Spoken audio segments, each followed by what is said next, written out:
It is now the month of February, and we are back to doing regular classic pay-per-view watch-alongs. We had a great run there in January, 4 weeks of Vault watch-alongs. I ran a poll this week to see if you guys wanted to continue the Vault watch-alongs or move on to another pay-per-view, specifically this pay-per-view. No Way Out 2000. It's February. I was looking at February pay-per-views, and we have not done this one. I'm actually surprised we haven't gotten to this one yet. So I asked you guys what you thought we should do. We should do this show or do another Vault watch-along, and the poll was extremely close for a little while there, and then at the end, No Way Out ran away with it. So we are watching No Way Out 2000. This is supposedly going to be the final match for Cactus Jack, but I think we all know better. And other than that, when I peeked at the card, I think last year, because right at the end of the year, I was looking at, I looked this one up for some reason, and I really liked the way the card looked. And I know there's an angle match on here and a bunch of other shit. Radicals have just come in. So things are exciting right now in WWE. So this should be a fun one to watch tonight. And since we are now into 2026 and the WWE library is no longer on Peacock, we're watching this on Netflix. So I checked YouTube to see if WWE Vault had this show up there. It does not. So Netflix is going to be the only place, at least here in the States, that we can watch this. So that is the preferred platform to watch the PLE this evening. No Way Out 2026 years ago. I have memories of this. I ordered it on pay-per-view. I recorded it. I still have the original recording with the pre-show and Sunday Night Heat or whatever they did back then, all intact. And should be fun to go back and take a look at this one because I don't remember too much about it. So, should be fun. Hope you guys are having a great day, great Sunday. Happy Sunday to you. Thank you to everyone who was here yesterday for our very long 5.5 hours of Royal Rumble watching and Royal Rumble reviewing. So, that whole thing went down yesterday. Now we're back for another casual hangout. And I like this one. I don't have to switch matches and restart the timer for every match. It's going to be a nice, easy week for me this week to kick back and watch this show with you guys. I'm looking forward to it. We are in the in-between week between the Championship Sunday and the Super Bowl, which is next Sunday. So next Sunday, there will not be a watch-along. I'm going to be watching the Super Bowl somewhere. I don't even know what I'm doing yet for Super Bowl. I'm either just going to watch it right here in my house, or I'm going to go over to my sister's or my parents' or a friend's house. I don't know what I'm doing yet, but all I know is we're not going to be watching pro wrestling next Sunday night. So we're going to be back 2 weeks from tonight. And we can talk about that throughout the stream here, or I'll put up another poll. Let me know what you think we should do 2 weeks from tonight. Should we do another No Way Out that we haven't gotten to yet? Because I think we've done 2002 is the only No Way Out we've done. So if there's another one of those you want to see me do, or if you want to do another Vault watch along, we can do that. Or I can put up another poll and let you guys decide. So let me know. I'm going to do some quick shout-outs here in the chat. While I'm doing that, go ahead and pull up your Netflix and find No Way Out 2000. Basically, I just went to the search bar. If you search WWE, it'll show you all the pay-per-views, and you can kind of go through there and find No Way Out. Or you can just search. I searched WWE No Way Out, popped right up. So seems like the search function works pretty well with WWE stuff on Netflix, but I'll give you guys a minute to pull that up.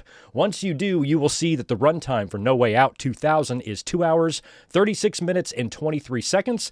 In just a couple of minutes, we will all hit play together. Once we do that, that timer right there will begin to run. So if you experience any interruptions or issues, you can sync back up with the timer. Ads have been killed on this video. I don't know what you guys are going to have on your Netflix. I don't even know how the Netflix tiers are broken down. I'm pretty sure I've got a premium one, so I should not be interrupted with any ads on Netflix. But I know with Peacock and with YouTube, some folks might have to deal with ads. That is the point of the timer, so you can sync yourself back up with us. So that's how it works here.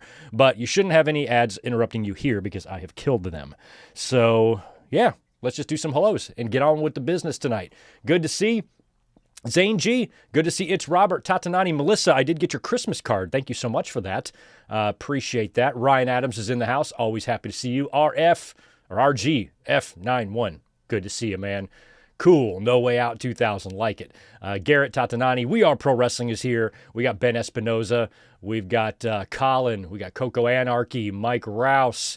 Who else is here? Rodrigo. And George Morris popping in with his token 5. Thanks for that, bro. Hey, Greg. How are you doing? How's Tito and Elizabeth? We are what are we doing for WrestleMania season, and what happens when we run out of things to watch? We're never going to run out of things to watch. That's the beauty.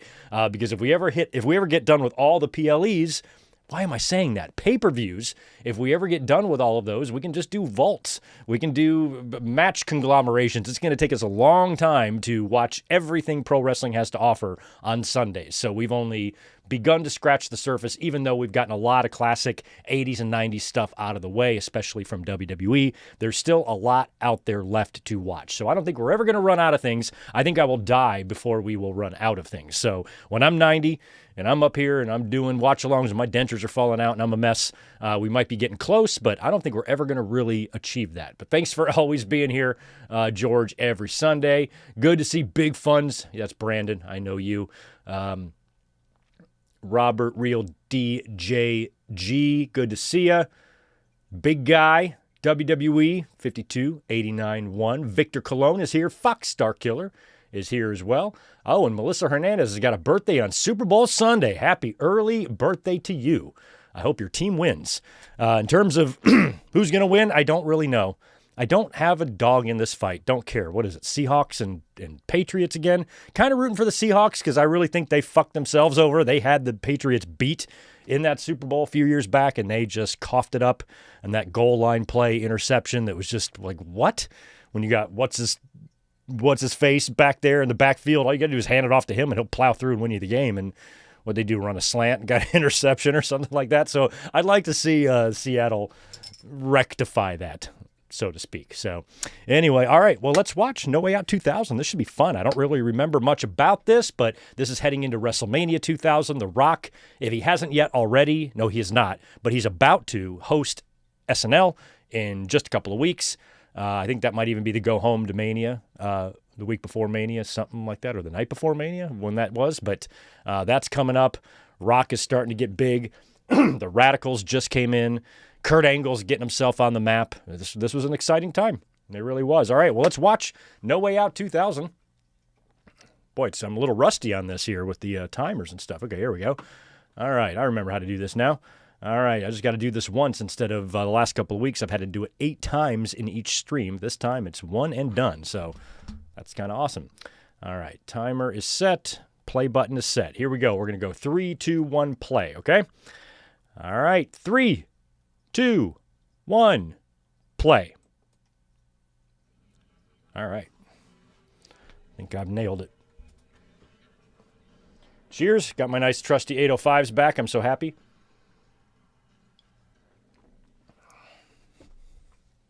Will be soon, but not tonight.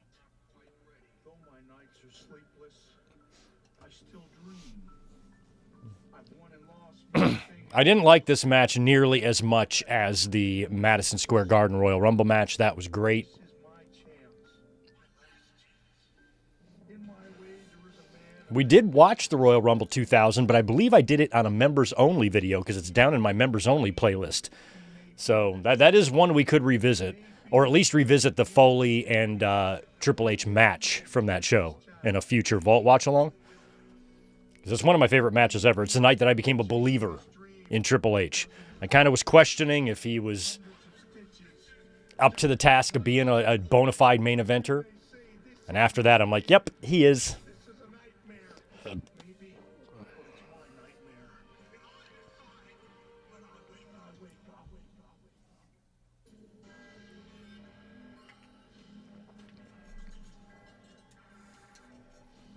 Wow. This, I guess, is what, the 4th No Way Out? No, the 3rd. They skipped it in 99. No, it's just the 2nd, I guess. This is the 2nd No Way Out ever.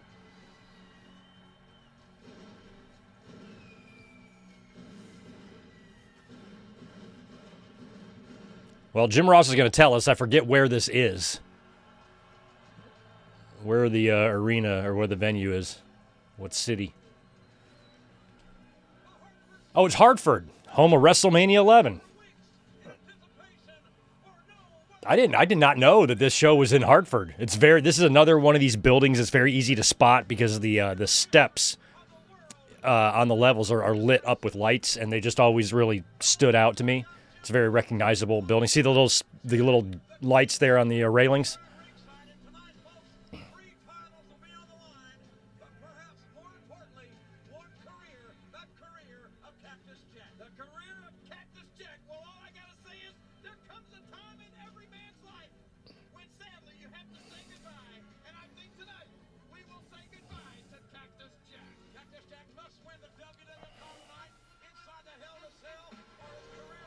Oh, right. We're starting out with Angle.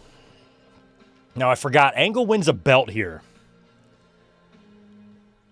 Well, he's already European champion. Yeah, he's a double champion. So he wins the Intercontinental Championship here. He must wrestle Jericho. Yeah, it's got to be Jericho. It wouldn't have been Benoit yet. So this must be Angle and Jericho. Angle's going to beat him, and then they're going to do a triple threat for both of Angle's titles at WrestleMania with Benoit.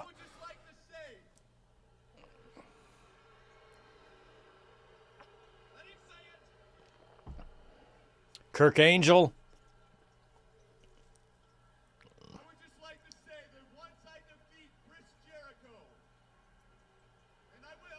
And I will.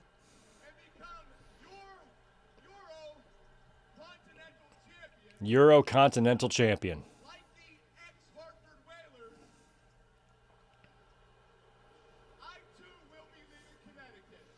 Hey, correct me if I'm wrong on my history here. Is he the second guy in about 5 months to hold both of those titles? Didn't they do something at SummerSlam? It was like D'Lo held them both or something?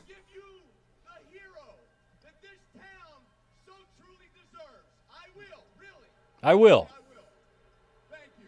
What do I remember about the summer of '99 and D'Lo Brown maybe holding both belts? Match at SummerSlam, Mark Henry turns heel or something, right? Were 2 belts involved there? Oh, it's China?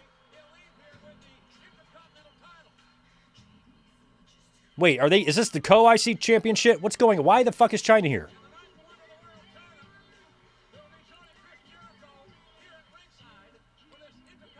Okay, so they're just homies. They were doing the co-IC champion thing for a while, but I'm pretty sure Jericho is the sole IC champion going into this. However that thing went down, they've already figured it out. China, don't shoot me with your laser gun.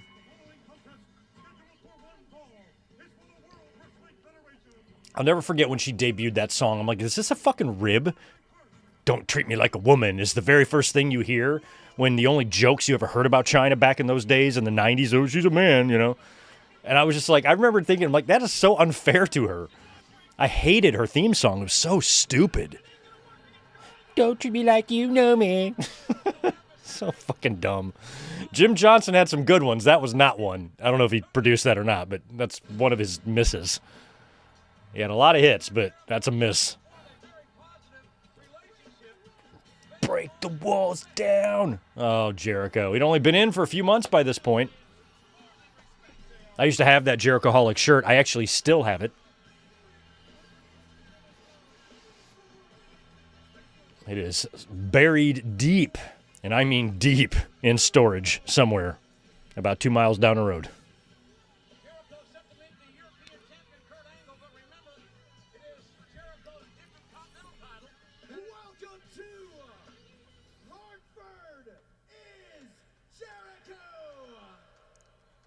Hartford is Jericho. I don't think Hartford is Jericho. And Kirk Angel, let me let you in on a little secret. You are a jackass. Okay, so when D'Lo had both belts, then Double J beat him for both belts, right? Which would make Angle doing this tonight the third person to do it. Do I have that right? So that's right. So did Double J, give one of the titles to Mark Henry? Is that what happened? Yeah. Shit's 27 years ago. Still remember it.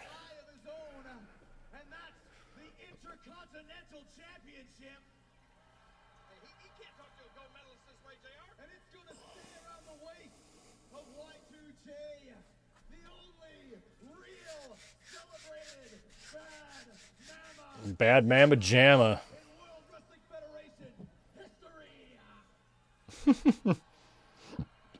Well, Timmy White, you've got this is quite the match of legends here.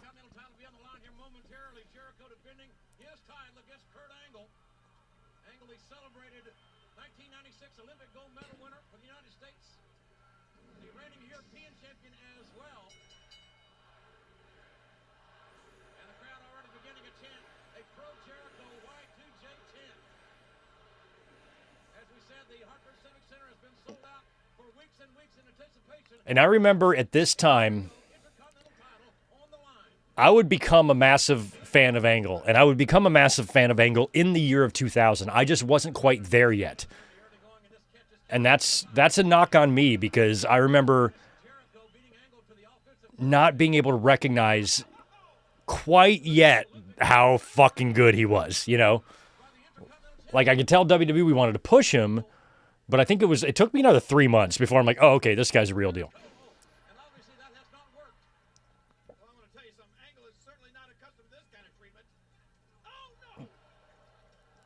But Angle was, he was a newcomer. He didn't have a track record. We had Jericho already there. You just had Eddie and Benoit come in. Taz just came in. And I was much more interested in those guys than I was Kurt. Until Kurt started growing on me. Because I already knew of Kurt Angle. I remember him from the ECW stuff. When I went to shows, I saw him in house shows and stuff. And so I already knew that they had signed him. I knew he won a gold medal. I knew who he was. I knew he was coming in to wrestle. I just didn't give a shit. Until Angle actually started just doing his thing, and then he realized how unbelievably stupidly good he is. I don't think anybody took to wrestling quite like Angle did. Nobody had it figured out quicker than him. Maybe Brock. But Brock had the advantage of having the size. Angle reached all that success just being a normal-sized guy. Where Brock had the advantage of the size and the strength, and he just looked like an absolute monster. So they were going to push him even if he sucked in the ring. But he was awesome. Appreciate the 10 there from you, Foxstar. Kurt was the third guy to hold both titles. D'Lo held both belts going into SummerSlam, lost them both to Jeff. Jeff handed the Euro to Mark Henry. That's right. Now, I think we had Davey. Davey held the Euro and the tag, I think. Or Owen, and I think Owen might have held the IC in the tag. Maybe not. I don't know. But yeah, I guess there are only 3 guys to do that. And it all happened within, 4 or 5 months? 6 months, maybe. That was a weak moonsault, Jericho off the steps like that.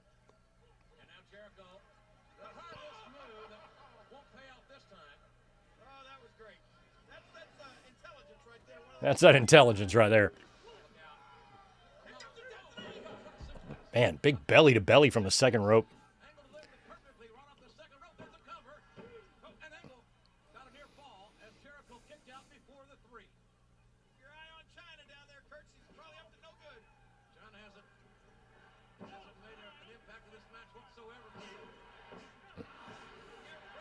How much longer do China and Jericho still hang out? I kind of thought they would be done by this point.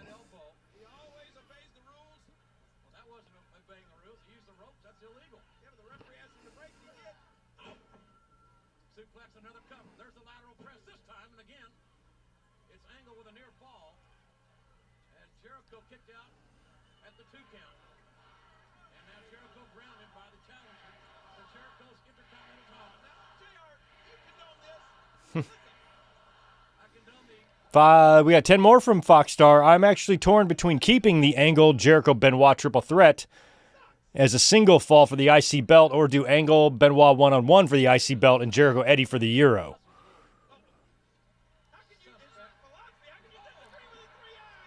Both are excellent options. Now, in 2000, Jericho and Benoit wrestled for the belt a bunch of times. I saw one of their title changes. I think I saw in person 3 Benoit and Jericho matches in the year 2000. One on SmackDown, and then there's SummerSlam 2000 match, and I swear there was another one in there somewhere that I also saw. Probably a house show or something.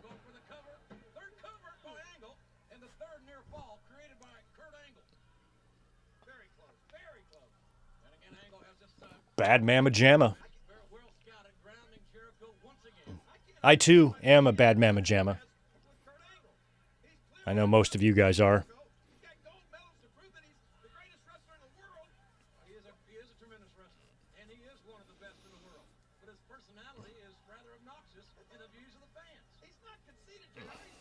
Oh, right. Okay, yeah. RVD would be the final Euro-Continental champion when he unified the IC and the Euro in 2002. And then they would unify the IC and the World, right? They temporarily got rid of the IC title for like 6 months. What the fuck are they doing? No more Intercontinental Championship? I couldn't believe it. And then what? Austin brought it back?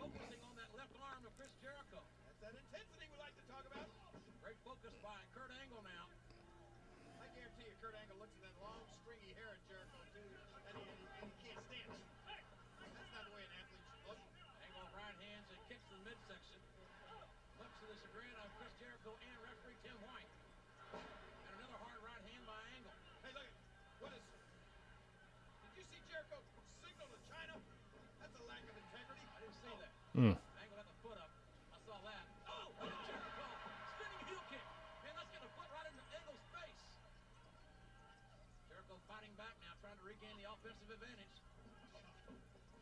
Uh-oh.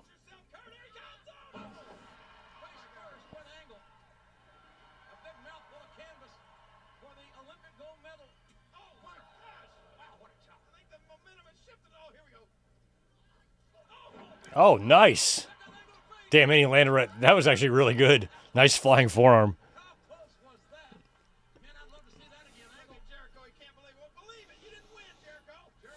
I don't think the WWE needs the European title because they have the US and the IC. The European title back in the day was pretty much their answer to the US title or to the TV title in WCW because WCW had more belts. WWE just had the World, the Tag, and the IC.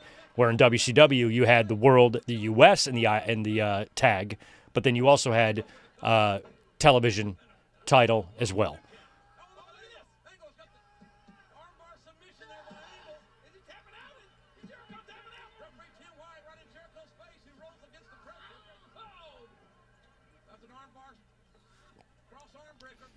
So WWE, I don't know if they were following suit with WCW because WCW was having some really good championship matches for that TV title.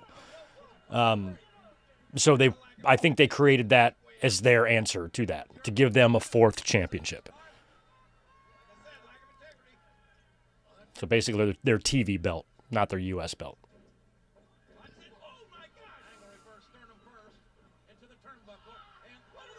Oh, there's an angle slam. Jericho kicks out of it. Angle shouldn't have celebrated. Jumping up and down like a fucking ballerina before you covered him. It's your own fault there, Kirk Angel. He's got one of the belts, the IC.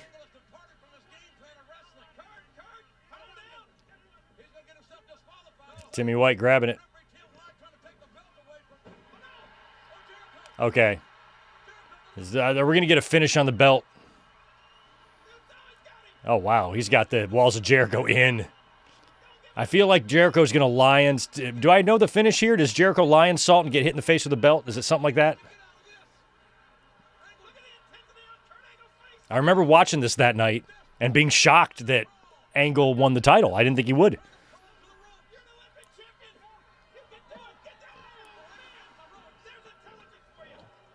And he must have just won the European title because he was not European champion going into the match with Taz at the Rumble, right? So he must have just picked that title up, like within the last couple of weeks, and now he's got an IC shot as well. Who did he win the Euro from? Certainly not Mark Henry. He didn't hold it for that long.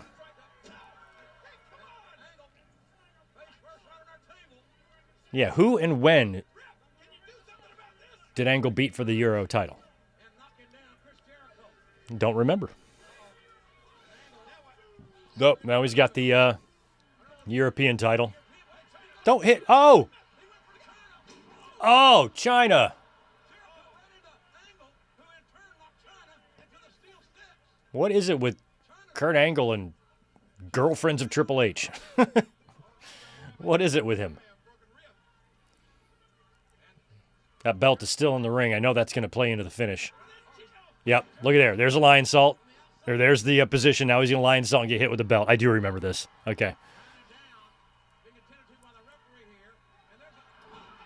Oh, and it looked good, too. Got him. Got him. Kick out the belt, dude.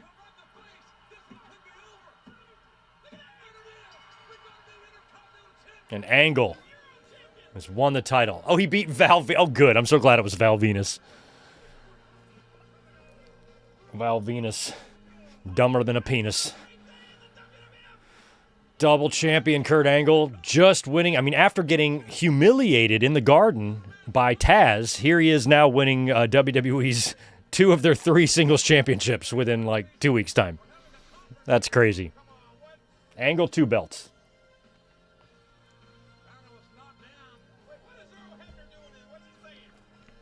Oh, Earl's trying to tell the ref.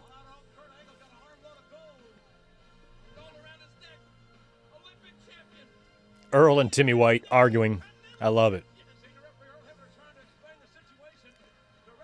Fuck off, Earl. Tim White's like, my bar's right down the road. It's not even, the friendly tap's not even very far from here. I'll be there if you need me. Where's his bar? Rhode Island? And they're in Connecticut? Can't be that far.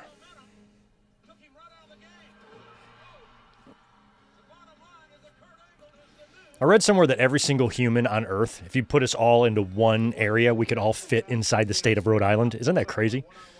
Fucking 8 billion of us. Some of your own medicine, Bubba. Famous for Mr. Ass driving your head and your body through a table in the center of the ring. And tonight, Dudley boys, you take on the New Age Outlaws. Oh. Given a tag team title shot. Dudleys and Outlaws. Dudley boys weren't given anything. We took what rightfully belongs to us. Just like we had to take our respect in the World Wrestling Federation by throwing people through tables. And tonight, So now DX is kind of back together, right? But as heels, and is this when they were doing like the Run DMC song and all that? Was it kind of around this time when all that was happening? seen one title change hands tonight.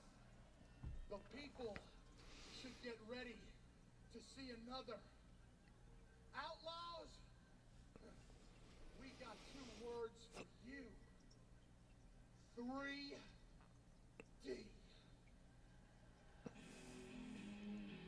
Oh, you didn't know?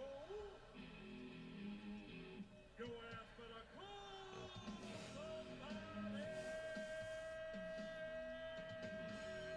The Outlaws are back on top after having that very weird 99 where they weren't really together. Billy and Dog were off doing their own thing.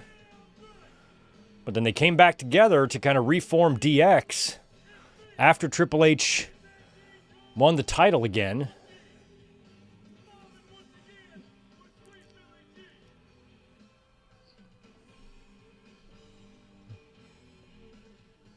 But after Mr. Acid won the King of the Ring, had the little feud with The Rock and all that, never amounted to shit.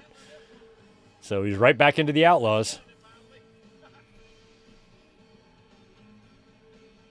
Billy's awesome.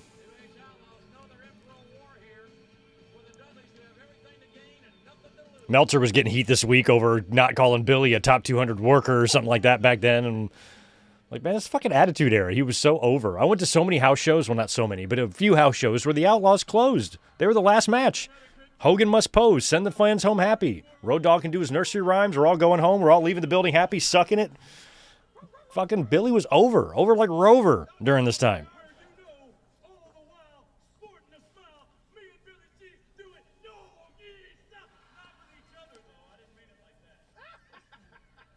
No, you guys probably do. We do it doggy style, not with each other. Yeah. Don't be fronting, Road Dogg.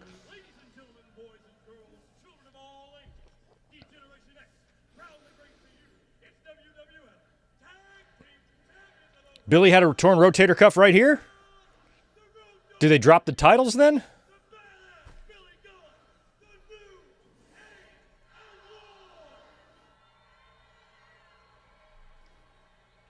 Was Billy off? Oh, yeah, he must have been off TV then because he's going to he's going to be out. And then I think he resurfaces later in the year with the short hair. He's the one Billy Gunn, right? Is it out? Is this basically his last match as Mr. Ass? Ooh, yeah. Was that where Billy hurt himself? I feel like it was. I feel like that was the move where he hurt himself.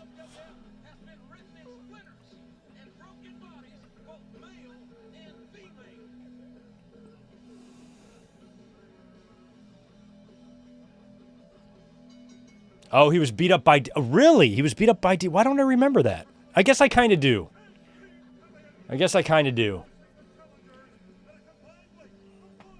So I'm guessing they drop the titles here, and then Billy is excommunicated, and then he comes back with the short-ass hair.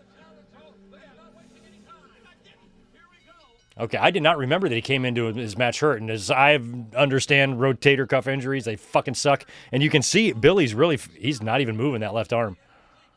Jesus. I went through a few years of just unimaginable shoulder pain.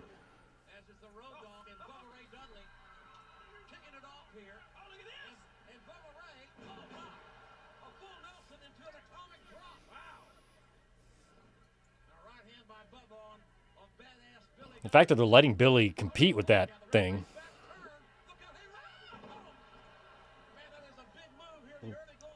That's a big move right there.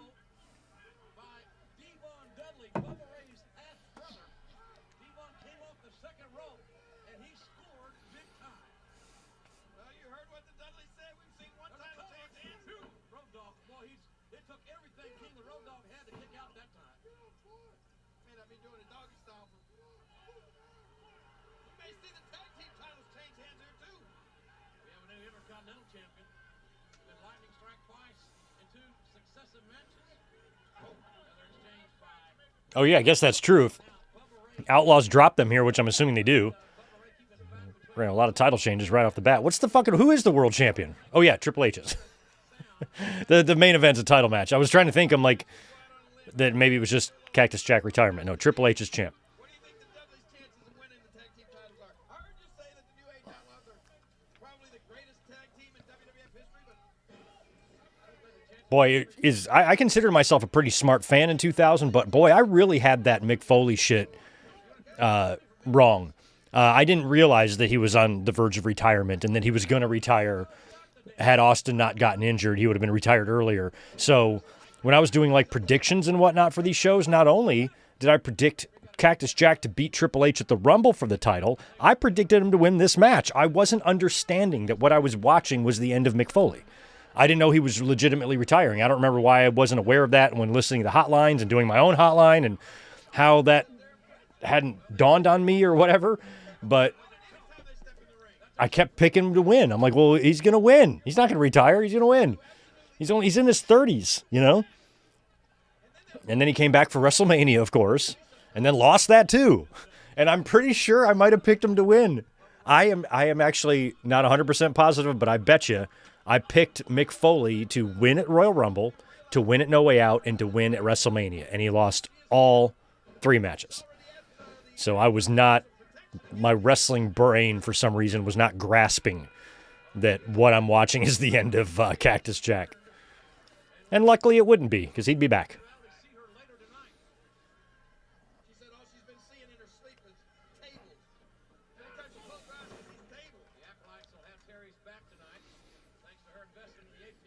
Oh, you had 5 more there, Foxstar. Thanks for that. If I keep the Angle, Benoit, Jericho triple threat, then Eddie would either challenge Val Venus for the Euro or go one-on-one with China. Well, we all know that Eddie loves going one-on-one with China. Wouldn't we all love that?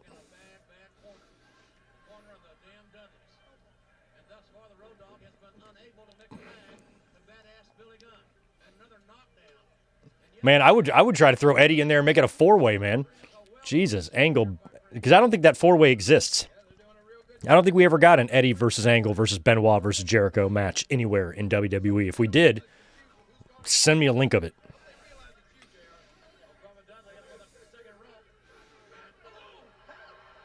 Oh, low blow.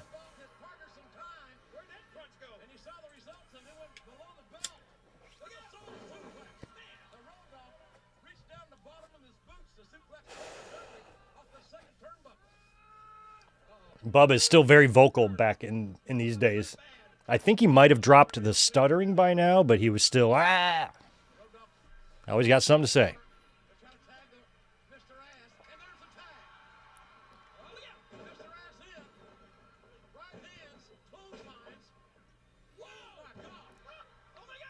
So far, the first 2 matches, including competitors and referees, have all been Hall of Famers.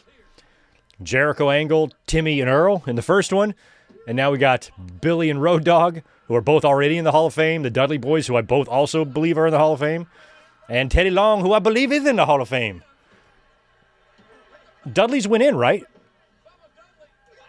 Oh. So I believe every single human in this match is in the Hall of Fame, is in the WWE Hall of Fame.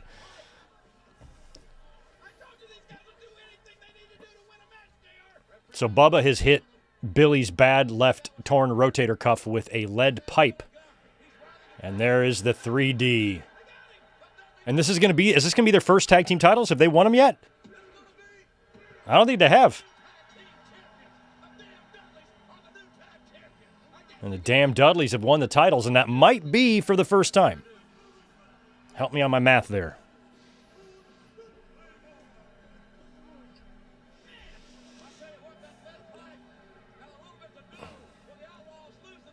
Hell, the other four might be in the TNA Hall of Fame, too. Who's in the TNA Hall of Fame these days? Are the Dudleys in? Fucking Kip Sop and BG might be in there, too, for all we know. Or for all I know. You guys definitely know better than me.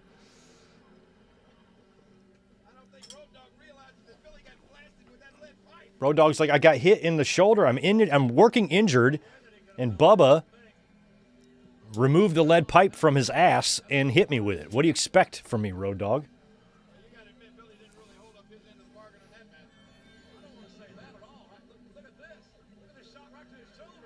Oh, poor Billy. Yeah, this was the first.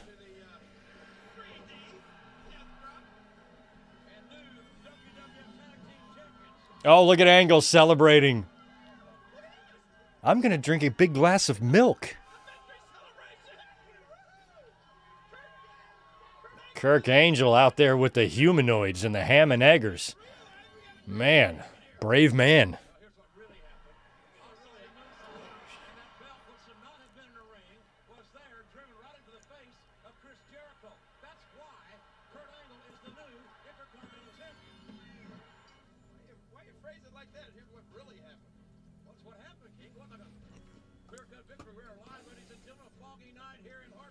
Foggy night in Hartford. PhoneFree.com. What's this about? Free long distance calls over the internet. Well, damn. I'll be damned. What we won't think of next. First 1-800-COLLECT, now this. Oh no, what happened here? Oh, this is the Georgia Dome Raw. Wow, look at that.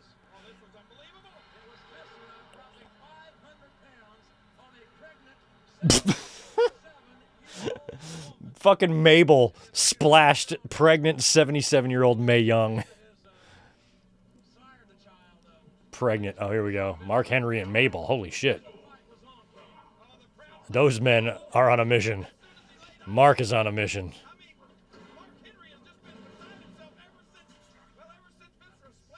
Oh, is that going to be the match?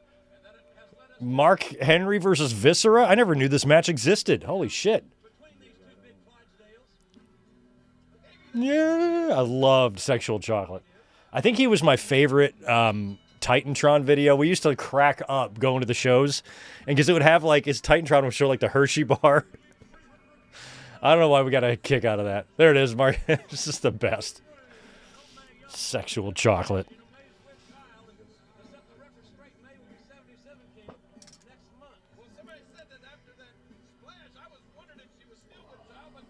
Huh. The baby's hanging on. The baby is okay. If the baby doesn't make it, then Viscera should already be charged with attempted murder. And if the baby doesn't make it, he should be charged with murder.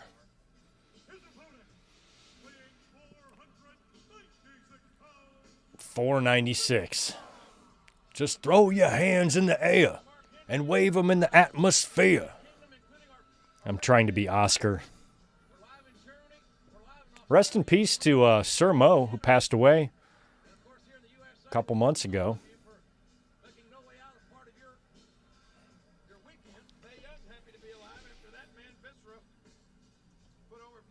I don't think the hand has happened because they said that May is with child and the baby is fine, but I think she's going to give birth to the hand real soon. Maybe even tomorrow on Raw. I don't know. When does May, what is the birth date of the hand? Does anybody know this? That hand is 26 years old now. Crazy.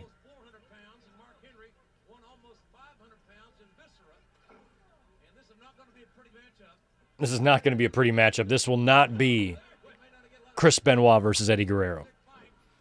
This will be pretty much the opposite of that.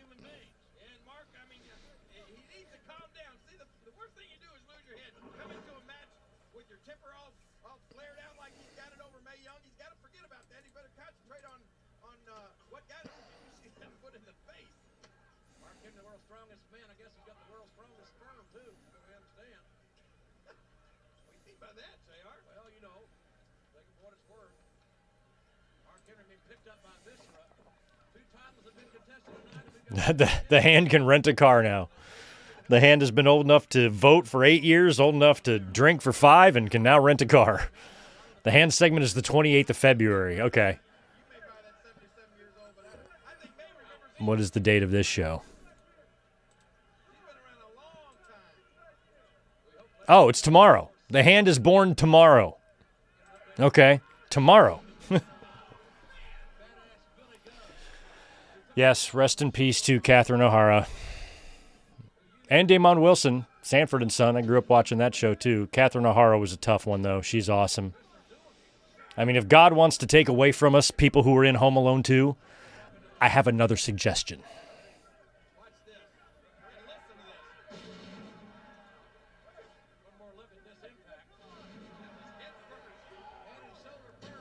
Oh, my God. I didn't expect to see a bump like that in a match like this. This just threw Mark Henry right into those stairs, and he toppled over them.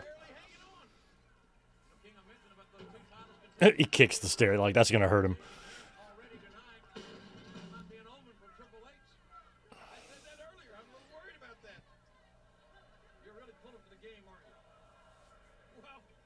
Boring. Fans are chanting boring. Well, it's Viscera versus Mark Henry. What did these fucking fans in Connecticut think they were going to get here?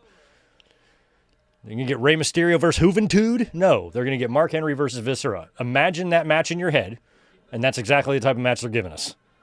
No wrestling fan in Hartford should be shocked by this.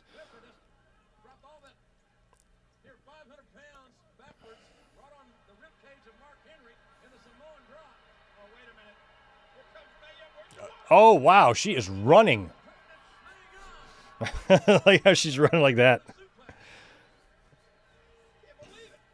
Max Pokey Bro, which Home Alone person? No, I'll give you a hint. He had a cameo. Very short cameo. Right in the lobby of his own hotel. Think real hard. God, he's going to go to Mark again.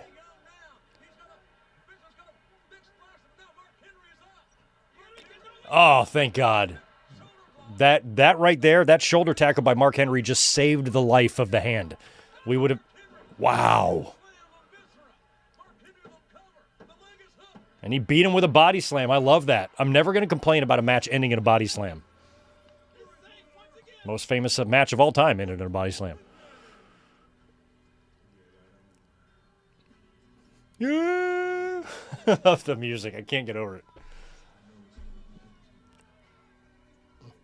I still listen to it primarily when I take baths. I fire up my WWF The Music Volume 4 CD. Track number, I don't know what track this is. Maybe 10. I don't have the CD up here. The shoves her right down. Jesus.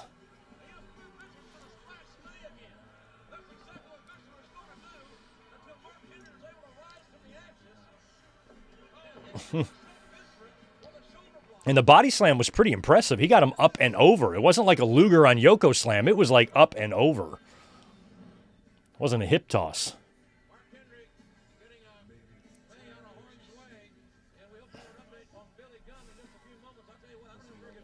No, John Candy's in Home Alone 1.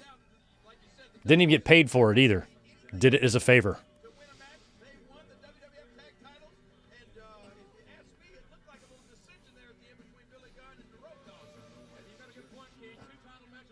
There's a legalized scalping sign written on cardboard. It's like homeless people are in the front row of the show. They tore apart the refrigerator box to draw a sign.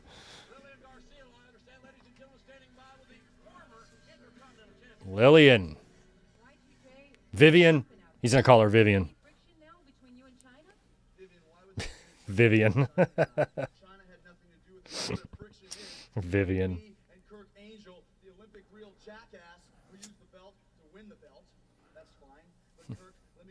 Kirk. It's only going to cost you a penny. If you keep celebrating tonight, if you keep making me sick, if you keep making the Jerichoholic sick, I promise you I will stop it, and you will never be able to run around and look like a fool again. Good interview, Vivian. Oh, man, Billy is hurt.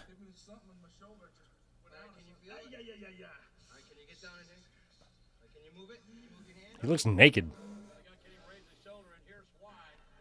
Here's why. No, it wasn't because of that. It was because of what happened on SmackDown.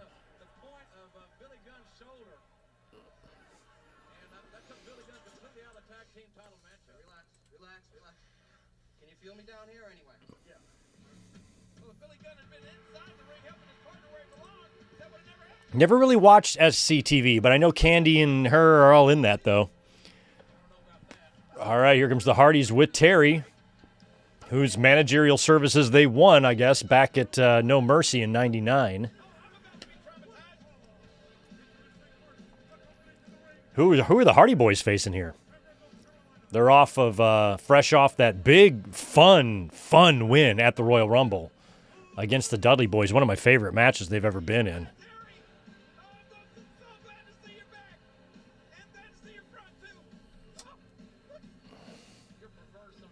Perverse.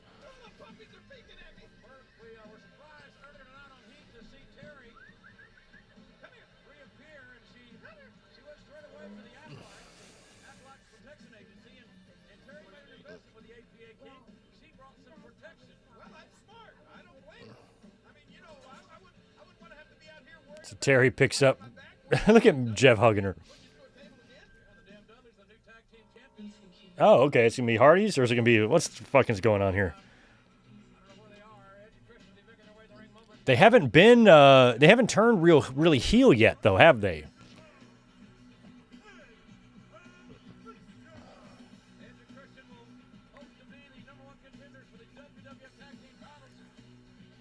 Oh. This must be a four-way. This is a number one contenders match for the tags.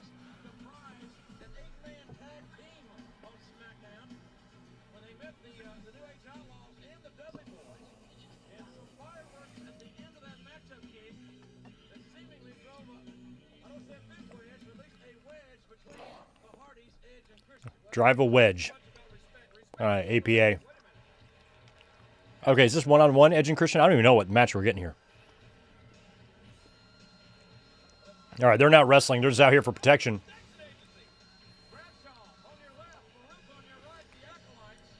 Huh.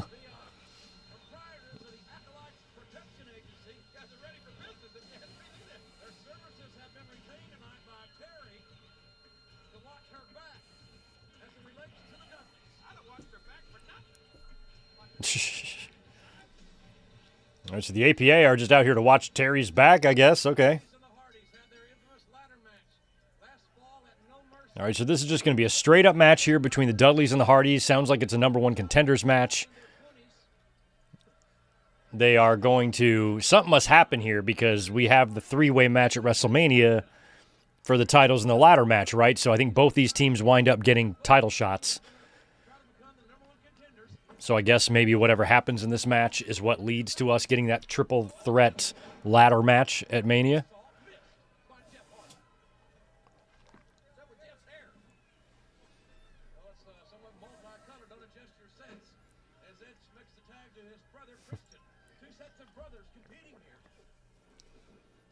Jeez.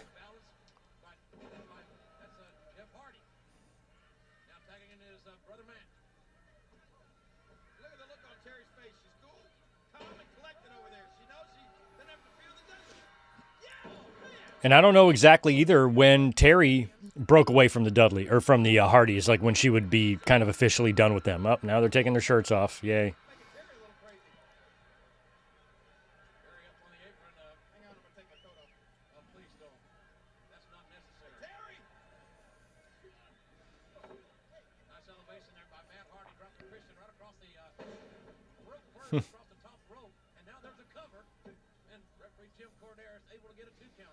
Well, we've ended our streak of Hall of Fame referees, that's for sure. Jesus Christ. Corderas is a dumbass. Oh, it's this match? Terry turns on him? Okay. Oh, yeah, they won the Terry Invitational Tournament. I forgot. The She-Devil. Oh, let me go get a fresh, cold one. I'll be right back. 10 seconds. 2 seconds.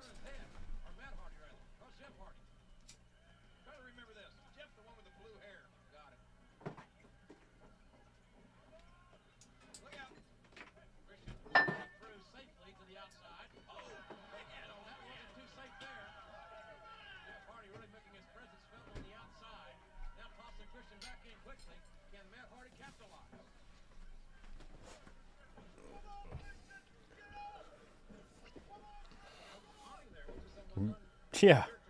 Getting Matt Hardy taunting Christian. Oh, the history that these teams would find themselves in. And some of the personal history these guys would find themselves in years to come. Man, just young and athletic Hardy boys. Crazy.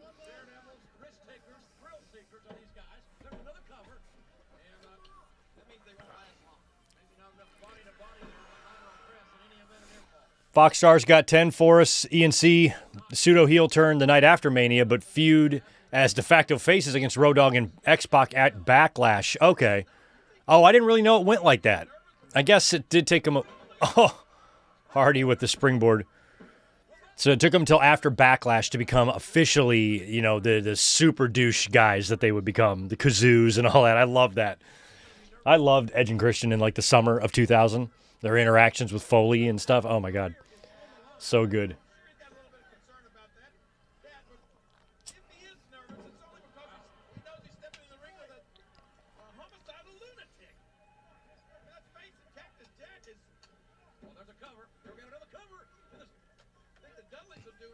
No, Jeff, the Hardys are not in AEW. The Hardys are in TNA. So I am actually really hoping, and I feel like I could be right about this prediction. I think the Hardys should go into the Hall of Fame this year. I think this might be their year. They're WWE adjacent, being in TNA. So that's an easy deal to get worked out. They can come in easily and do the Hall of Fame. I kind of hope that this is the year it happens. Otherwise, it might have to be next year in Saudi Arabia, and I don't want anybody to go in the Hall of Fame next year in Saudi Arabia. I hope we just skip the Hall of Fame. But this year, I think Hardys should be top of the list. Or at least Jeff Hardy, you know. They're in a tough situation with that because it's like, who do you put in first? Jeff on his own or the Hardy Boys, you know? I feel like Jeff had just as much, if not more, success on his own than the Hardy Boys did as a team.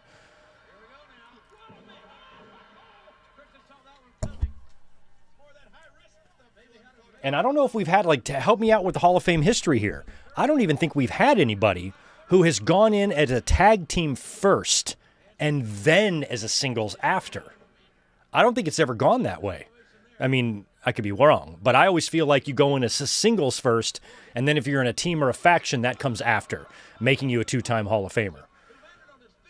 Have we had anybody that's gone in on a faction and then gone in as a singles? I'm curious about that. I don't even know how many two-time Hall of Famers we have at this point. Everybody in DX, I guess.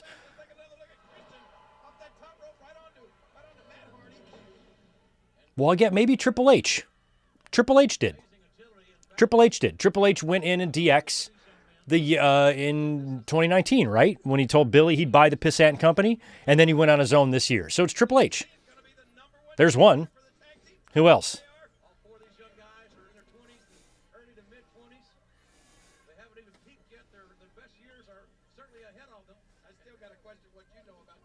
Oh, yeah, maybe Harlem Heat. Did Booker go in first? Booker Solo? Or was it Harlem first and then Booker Solo?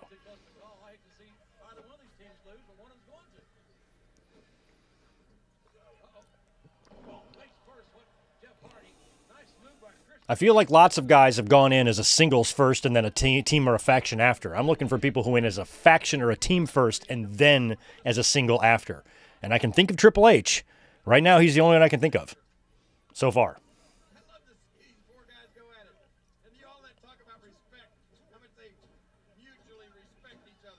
Yeah, Booker Solo, then Harlem Heat. So that's the normal way. So nothing special there.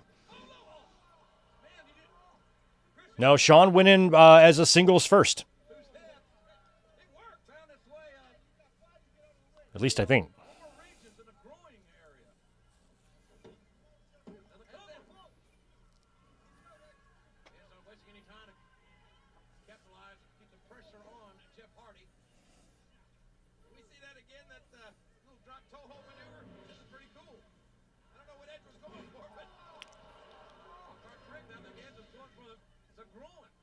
It's weird watching these teams wrestle in like a standard one fall normal match without it looking like a Home Depot threw up out there. Although you do have the acolytes, the APA, the ass pounding agency. They are out there to pound ass like only they can do.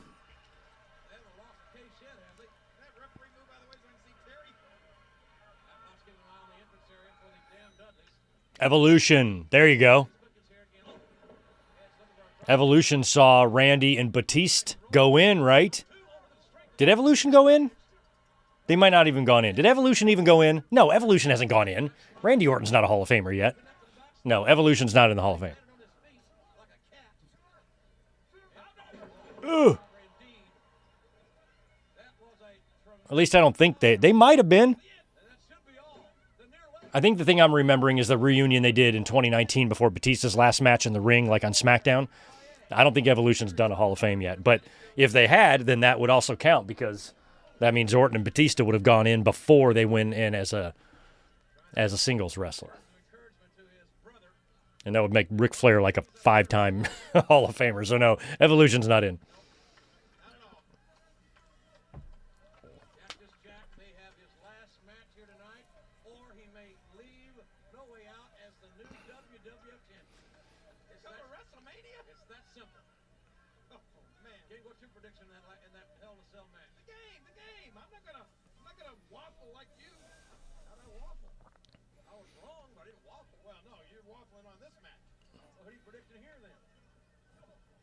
Yeah, Flair didn't. Flair went in by himself before Horseman or anything like that went in. So Flair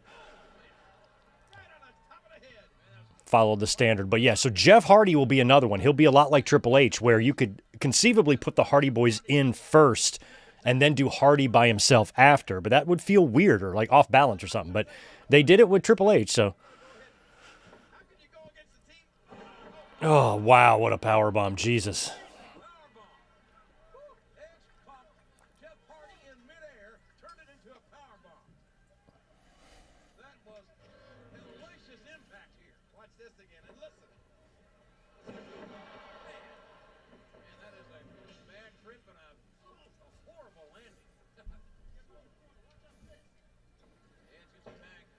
Yeah, Edge did hit the pile driver. I don't remember when they banned it or anything like that.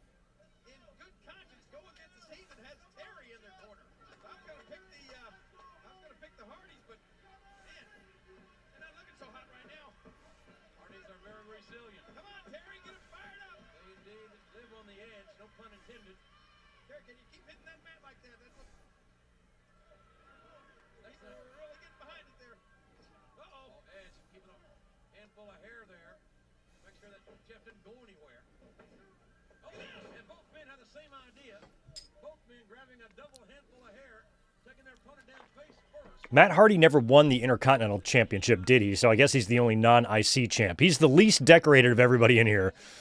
I think Matt, it's kind of sad in a way. Like, Matt still had a good career. Matt had, I think, more passion than anybody of these two teams, and I think he found the least success. The least amount of success. I'd probably rank them Edge, Hardy, Christian, Matt, right? I mean, hell, you could argue our Edge and Hardy are equal. I wouldn't push back on that if that was your opinion. But I feel like of the four men, I think Matt had the most passion for wrestling.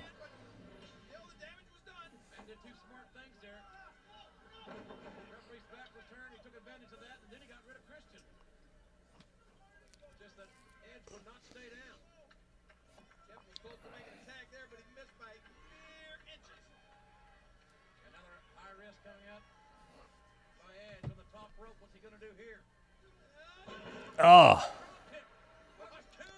Nice rock lava lamp. Thanks. That's actually a Himalayan salt lamp, actually, so it's not lava. I do have a lava lamp. I've put it right here a couple of my streams recently, but Tito likes to hang out up here, so I don't want that in his way.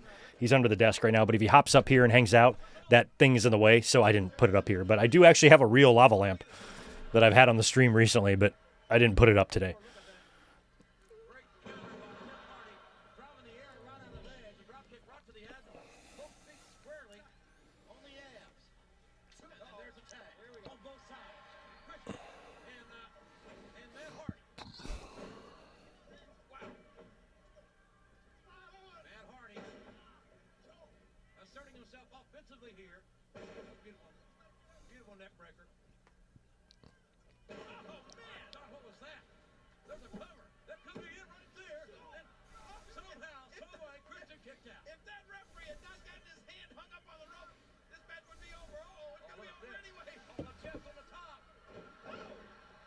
That was actually really well done. High cross with a victory roll. I was about to say, if they do a double pin here, that's going to explain how they get to that WrestleMania match, that three-way.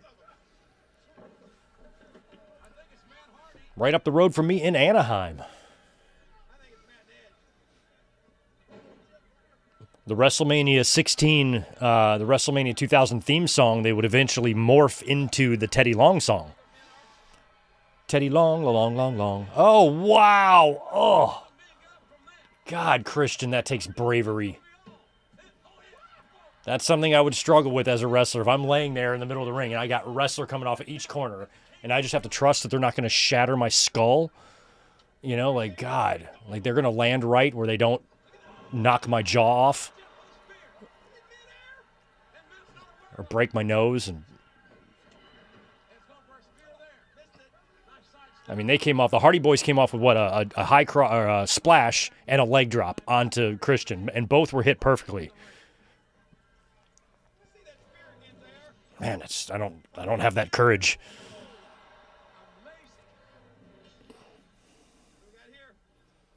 It's like that basketball player, I think maybe it was Matt Barnes, that famous inbound pass where he's trying to make Kobe flinch, and he's putting the ball right in his face. Kobe just stonewalls him. Like, I would definitely flinch.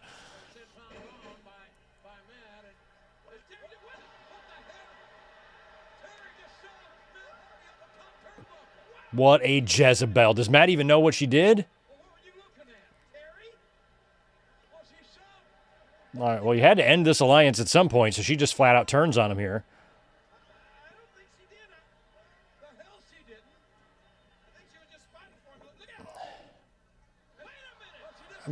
What a weak slap. Oh, unprettier.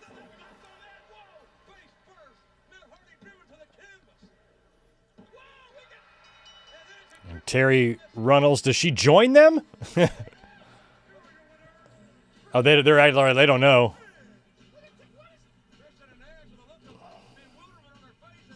A look of bewilderment.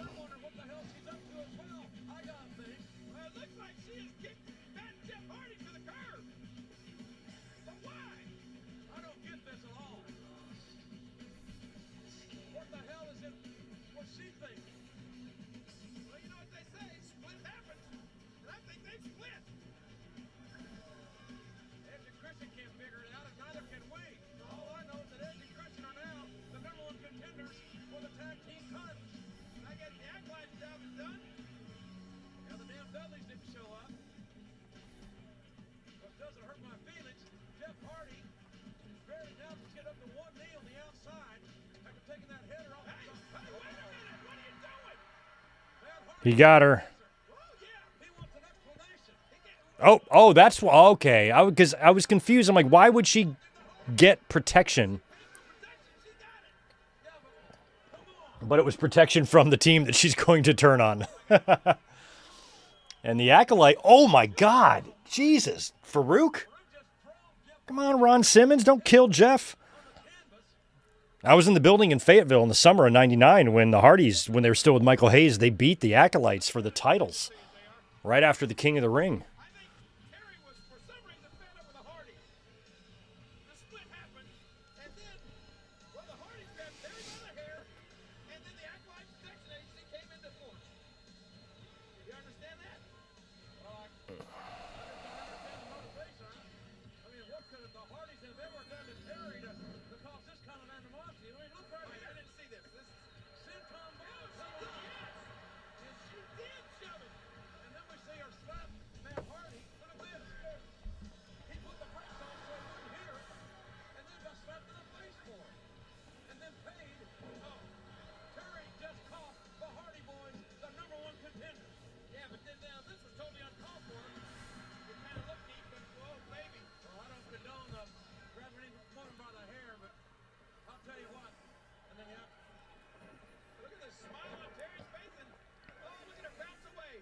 Look at her bounce away. Edge and Christian, how do you guys feel over what seemed to be a fairly tainted victory? Listen, Michael, I knew we were going to win this match. I just knew it. But by the way, this thing could have went down. I never expected it like this. What are you talking about? All that matters is that we got the victory. You don't think the Hardy Boys would have taken that victory? You know they would have. All that matters is that we're going to WrestleMania to fight for the championships. Big Show, it's obvious that you are here tonight to get some redemption against The Rock and also to become the #1 contender for the World Wrestling Federation Championship at WrestleMania. You know, tonight is about redemption. And tonight's about trying to explain, you know, last time on SmackDown I showed my footage once again to prove that I was the one that won the Royal Rumble. You know, and quite frankly, my feelings were hurt by the way the fans reacted to me in Nashville. And I'm hoping tonight, by perhaps rerunning some of that footage, perhaps the fans here in Hartford will be able to understand, you know, where I'm coming from and why I should already be on the way to WrestleMania. I never thought this was a good look for Big Show, you know, like with the my feelings are hurt type of shit. As you see, here we go again. Rocky over the top. Yeah. His feet are on the floor. Then I mean, props to I mean, that was clearly a botch. They did not mean for that to happen, I don't think. Rock's feet hit the floor, and I think WWE just realized they couldn't ignore that. So they turned it into a thing. and I don't lie, and I'm telling the truth. Bam, there's Rocky's I mean, maybe, though. and his feet are on the floor. So I'm telling you about tonight. Tonight's about redemption. I mean, WrestleMania main event was a 4-way, which makes me wonder, was it always, you know, that means that finish that they did at the Rumble with the Rock's feet hitting, they wanted that to happen. I don't know if that's the case. I feel like Rock's feet hit, and they're like, all right, well, we got to acknowledge it, and we got to do something about it. But does that mean the WrestleMania 2000 main event being a 4-way was kind of booked on the fly then? Like, did they know at the Royal Rumble, prior to the Royal Rumble match, that that's what they were going to do? That's what this was going to lead to? That Cactus would lose in Madison Square Garden, then he would lose the retirement, and then he'd come back and get into this 4 corners match with all the McMahons? That was the plan the whole time? That would, if that was the plan from the very beginning of the year, that means the Rock's feet hitting the floor was something that they intended on happening, and I don't believe that. So I'm curious, like, how the creative process was leading up to WrestleMania 2000, which is one of the worst WrestleManias they've ever done.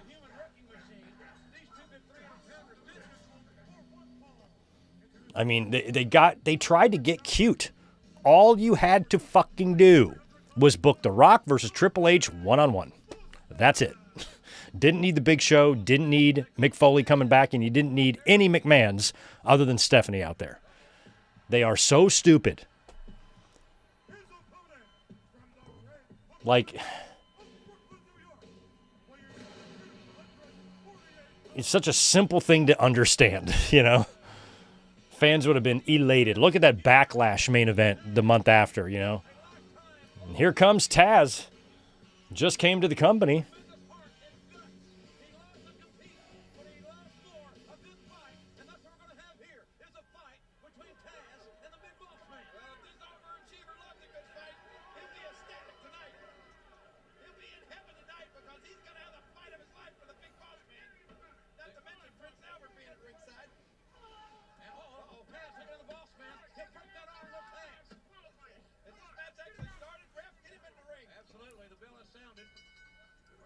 Well, there you go. Premonition. See there, JR? Boy, I have to keep you in line.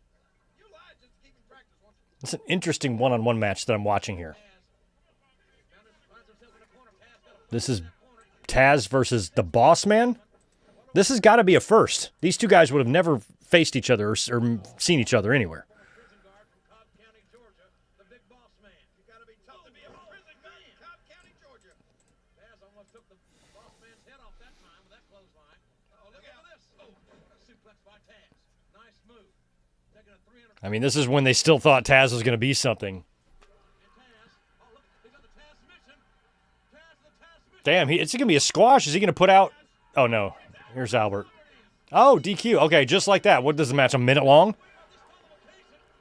Fans hated that.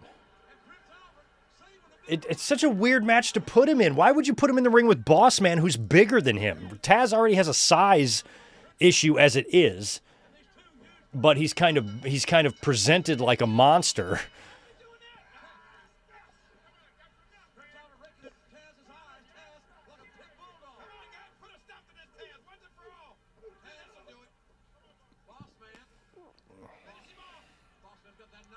This is the weirdest fucking match.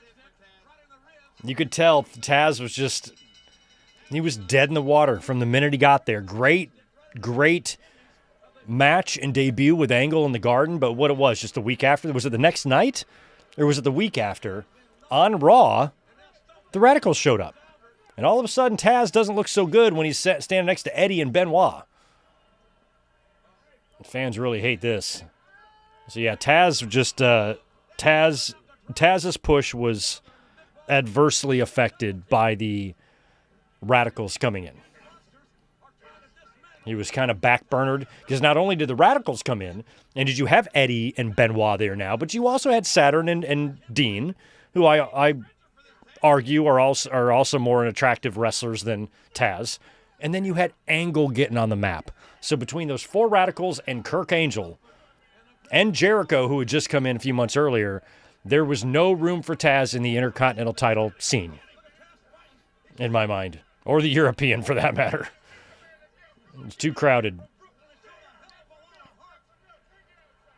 And so this was a 1-minute match between Boss Man and Taz. Silly booking.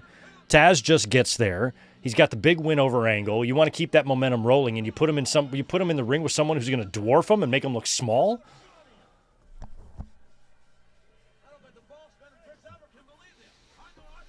And they're beating up poor Taz now. Poor little Taz. They're beating him up. God damn, he hit him right in the fucking head with the nightstick. He broke it.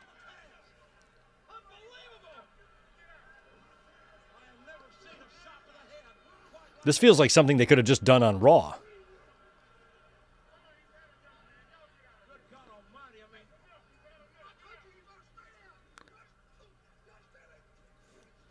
I was like, what is on his wrist? I thought it said EC on his wrist tape, but it's 13. I was like, EC, what does that mean?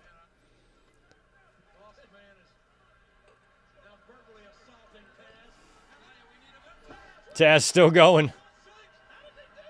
Oh, wow, here's Slaughter coming in. Sergeant Slaughter still there.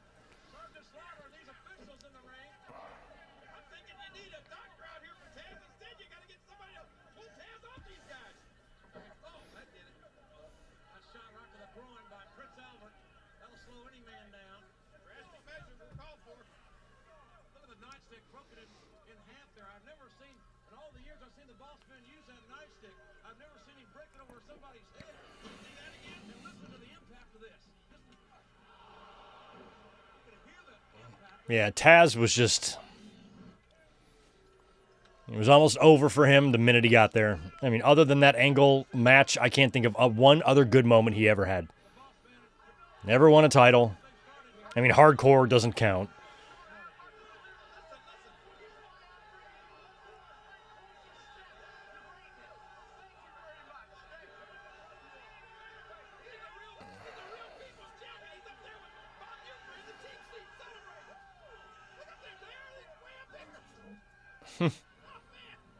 Oh, no. Kane. versus X-Pac.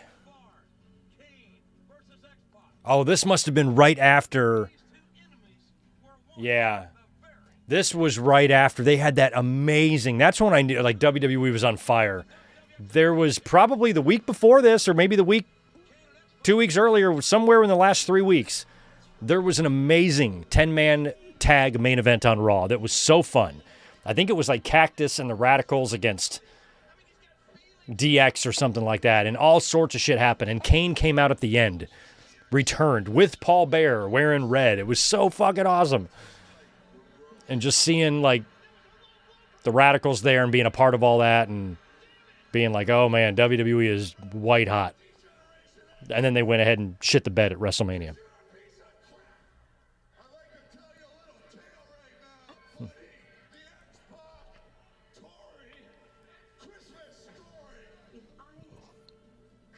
And then Tori screws him.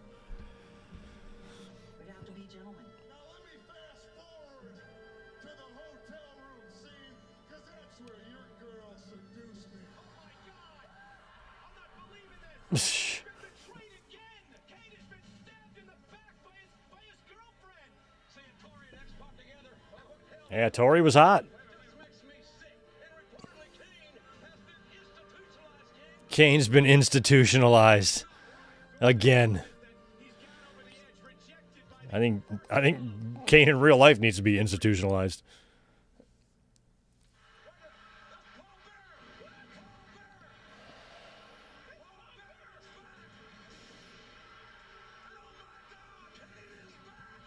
And Paul Bearer looked pretty good, didn't he? He was slim-ish.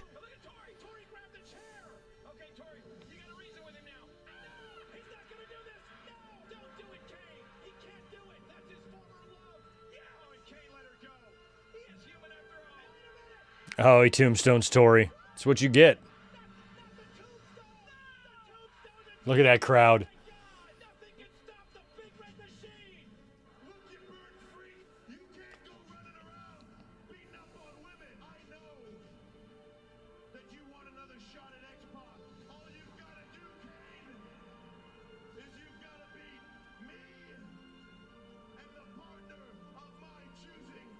Big Show. Triple H picks Big Show. I think that's San Jose, that arena there. I recognize that one.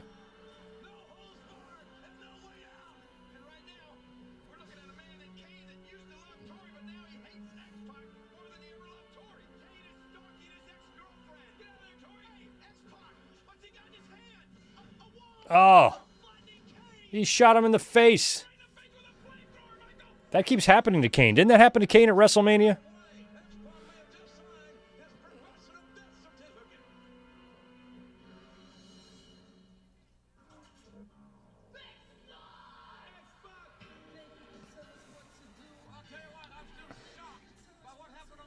No, it didn't happen at WrestleMania 15. I think it happened leading up to WrestleMania 15. Something like that.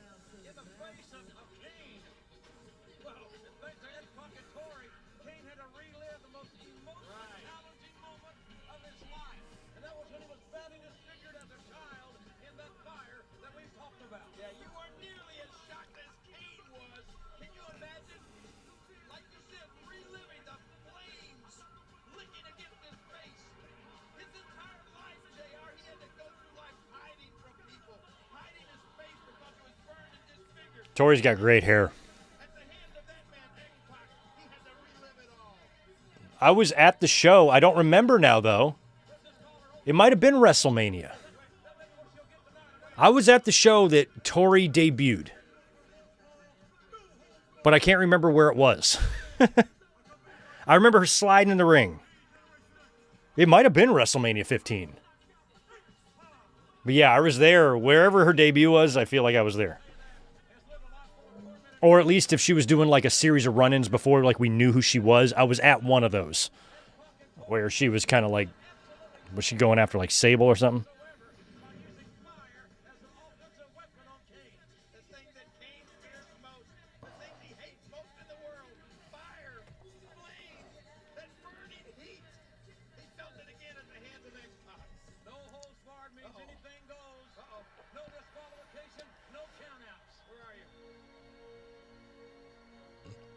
Kane had a badass theme.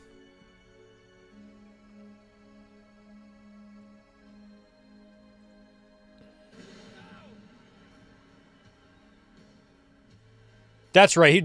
Was that where he was dressed as Goldust? That's right. Okay. That's what you guys are here for. Keep my database sharp so I can still remember these things. I'm starting to forget. And that Jezebel Tory. Of course she's a Jezebel.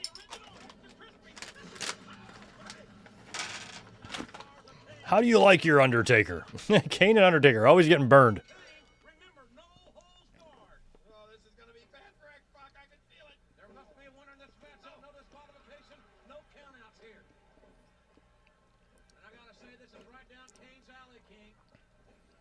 Where he belongs in the alley somewhere. Hiding his face from the public. He should be shunned. He's so... You know who I really blame for this? I blame that demonic Paul Bearer. He should have left Kane institutionalized where he belongs. X-Pac and Tori are leaving. I don't blame them. They're trying to get the hell out of Dodge. Or Hartford, as it were. And here comes the big red machine. Not so fast. Wait a minute. No holds barred, JR. Anything can go here. Out there on that concrete floor. And X-Pac just got introduced to that. He just got introduced. I love when JR would say that. He just introduced X-Pac's face to that steel brick wall, or that brick wall there, or that steel chair. And they're over here by that. They have kind of like a Hell in a Cell cage in the entranceway there. I love it. You're like, you got any extra Hell in a Cell parts? And they're like, yeah, build us a mini one around the entrance. What are they doing? This is not the Hell in a Cell. Look at this. What a shot to the head. And Kane took another shot to the head. For retaliation. Trash can. That metal trash can. Did in 3 places. Disfigured like Kane. X-Pac may be disfigured before this is all said and done here. There is no way out for X-Pac. There's an idiot with a Kane destroyer or something over there. A lot of Kane fans around this world, King. Man. X-Pac is being manhandled, overwhelmed by this powerful big red machine who is seemingly Oh. at this point in time unstoppable. He appears to be invincible. Look out! X-Pac, don't get out of that massive humanity. They're all Kane fans. They'll help him though. X-Pac tossed inside. They just did a little walk around, a little loop around the back end of the fans there. Right back into the ringside area. You gotta be sorry to see her, the love of her life, being treated like this. I don't think so. You gotta have a heart to be tormented. She has none, obviously. I don't know if she has any character, and she damn sure doesn't have any morals. She's got no morals, no character, no nothing. Is her heart donor or something? You got a heart? Oh Lord, what's gonna happen here? Woo, man, that could have been X-Pac's head right Nice Bork brand. Pontiac, shout out to Pontiac General. That's us. I met a customer at work just a week ago that was born at Pontiac General. I could not believe it. And I even told him that I've never met anybody born there, and then here comes you.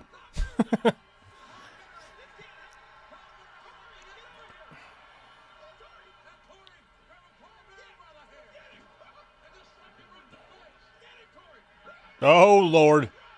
Look at Paul. Paul Bearer is actually running. He's running.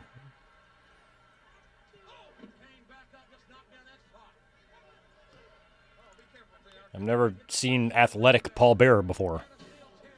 The big red machine is back up and right in X-Pac's face. Kane is dominating. Big red machine, he's a big pride freak. Do something, X-Pac. Uh-oh. No, the end may be near for X-Pac here. Kane up on... Oh, look at that. What a drop kick. What an amazing athletic move. Oh. The drop kick in Kane's face, and Kane was on the top turnbuckle. That was out of desperation. That was a lifesaver as far as X-Pac's concerned. Look at that shot. Woo-hoo. Big time shot with those educated feet of X-Pac. Oh, now X-Pac's ready to get out of the business. Big time with the Bronco. Go for a little ride here. Woo-hoo. Right on, X-Pac. X-Pac I forgot to ask you, Borkbrand, what year you were born, because if we were the same year, there's a chance that we were switched at birth, and maybe your mom is my mom and my mom's your mom. Maybe we had some evil nurse that swapped us.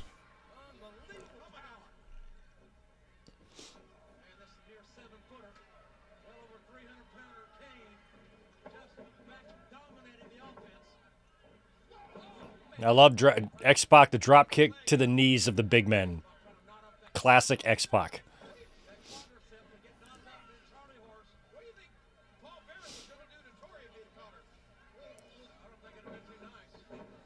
I'd love 1994 1, 2, 3 Kid versus Darby Allin. I think that would be some special shit, man. Then if you want to get really nuts, throw a 2000 Jeff Hardy in there.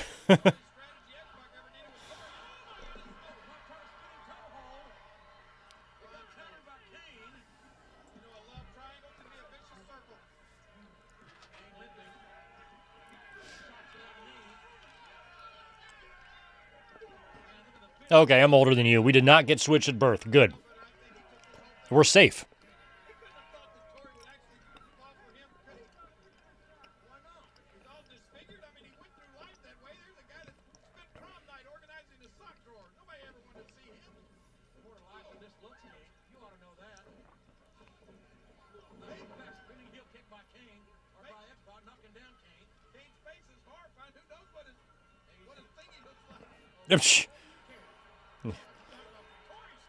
I was at the show. Another show I was at was the one where Lawler and Paul Bearer were talking about Kane being Paul Bearer's son. And there's like a conversation in the locker room. There's a low blow in the X Factor. There's like a conversation in the locker room that was caught on camera between Lawler and Paul Bearer. Wherever that was, I was there.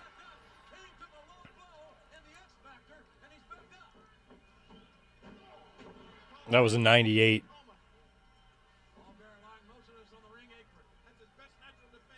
At least I think it was 98.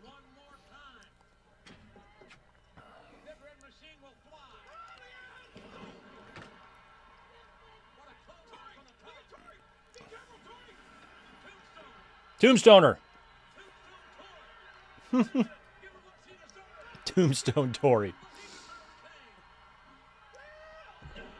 Choke slam from hell.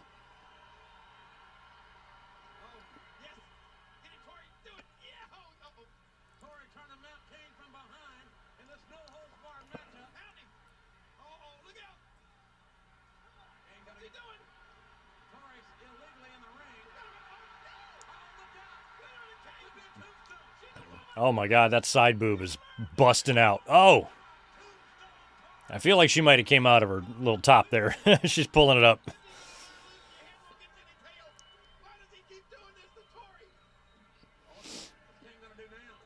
Well, I think things are over between him and Tori there, King. Lawler's acting like Kane still has a shot with her.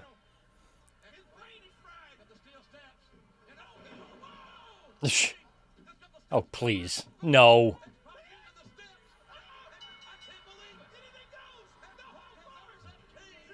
Kane went down like that with a drop kick. He basically a drop kick beat him because the steps didn't even land on his face. It has that.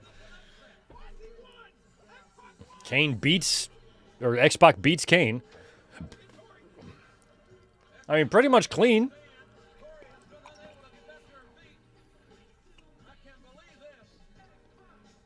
Kane looked weak as shit there. Extremely weak.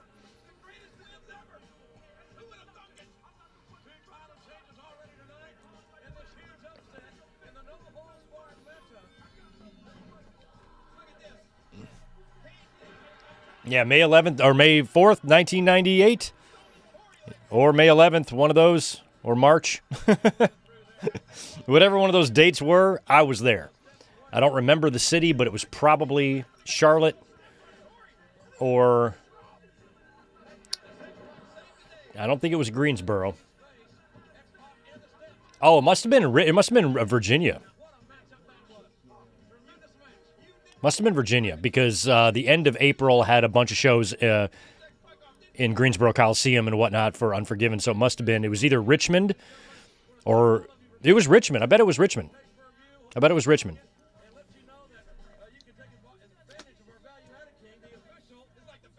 Oh, yeah, definitely was, because that's got to be the same episode as the Cactus or the Mick Foley and Terry Funk brawl. That's definitely Richmond. That was right after Over the Edge, right? Right after Over the Edge. Or no, right after Unforgiven. Or no, it was after Over the Edge. There was like the Dude Shack. And then Vince made him fight Terry Funk. I was at that one. Feels like that's the same show. Look at all these guys. This made me so happy. What do you think, this is prom night? All of a sudden we should be nervous? As far as I'm concerned, the only dancing that should be done is on top of a table for dollar bills. Eddie Guerrero, dislocated elbow and all. You have Eddie. action as of late. Let's take a look at the footage now. Matchup between you and Rikishi Fatu, and to put it mildly, you were squashed by Rikishi. To put it mildly, you were squashed by Rikishi. But will you be there to lend moral support? Moral support, man. Moral support? Yeah.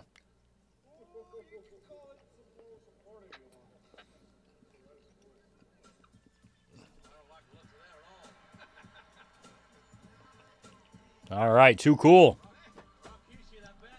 Rikishi. All right, so it's going to be a six-man. It's going to be the Radicals sans Guerrero because he's got a busted arm or elbow, and they're taking on Too Cool and Rikishi, as Jim Ross calls him.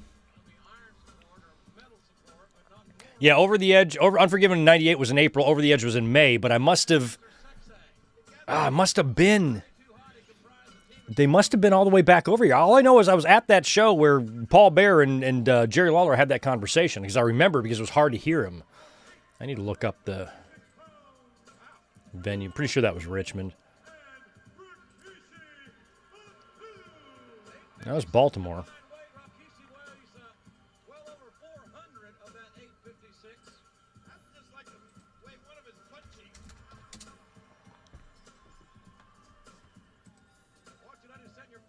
Yeah, it must have been the May 4th event. That was in Richmond. May 4th, 98, Raw at Richmond Coliseum. That was the night of the Mick Foley and Terry Funk match. Okay, so that is where it must have been.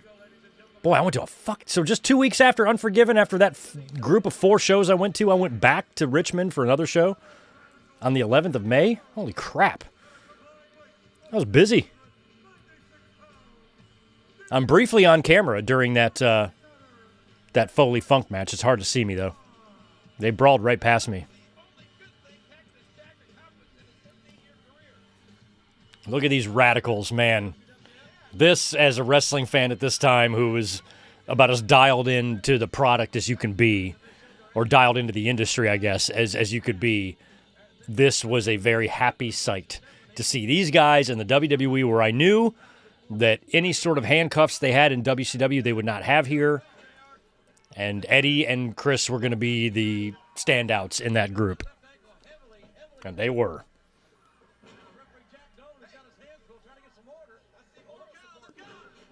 And Eddie's got a little pipe there.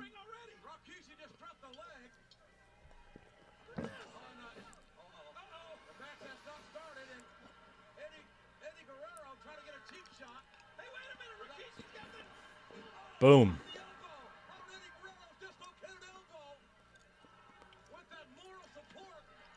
Yeah. What is the ref doing? Did he see that? Or is the match not officially started? I don't think the match officially started yet. Why not? Very Saturn in the ring, nailing Grandmaster Sexay. Grandmaster Sexay. Now the bell rings. You know, that would be a good Vault watch-along match. I brought up that 10-man tag earlier on from a couple of weeks ago on Raw, and also the match I just referenced that I was at in May of 98 with Cactus or Foley or Dude Love, whatever he was, and Terry Funk. Both of those would be fun to watch for Vault watch-alongs.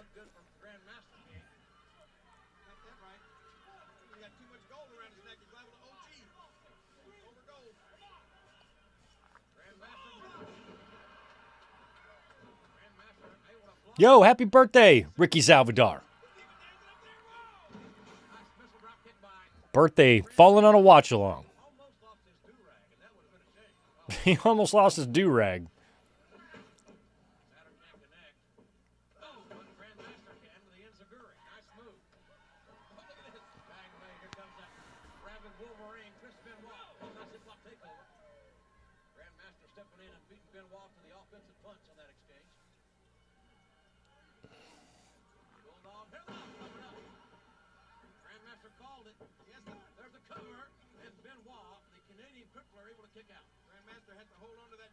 Tag.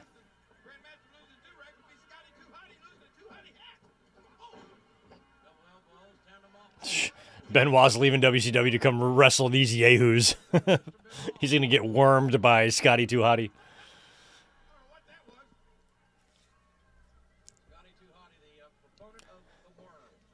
Yeah, We Are Pro Wrestling. That's another thing I was thinking about doing. I could do an entire Vault watch along of just matches I was in attendance for. That could be fun. I could just load it up, cherry pick all my favorites, and do a big one. There's a lot that I've seen that we haven't watched. Like, we've watched the WrestleManias I've been to and shit like that, but we've never watched, like, SmackDown matches or Raw matches that I might have seen. So there's a bunch. I'm trying to think. We've watched all the pay-per-views I think that I've been to. I don't think there's any left.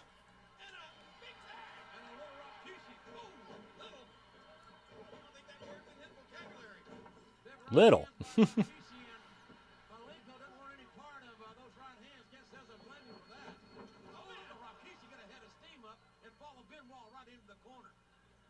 Oh, God.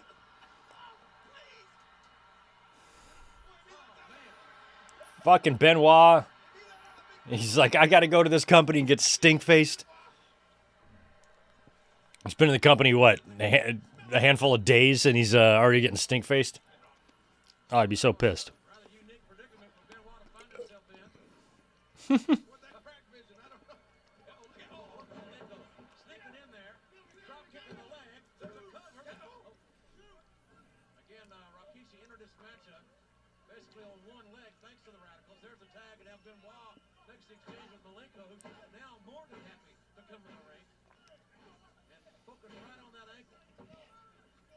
Yeah, so Rikishi's got a very, very bandaged up lower leg, but I guess they're saying it's his ankle.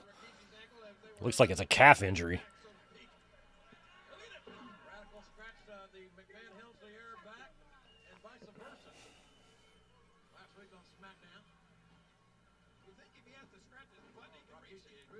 Rikishi can't... I don't know if he's legitimately hurt. I don't think so. He's just selling good.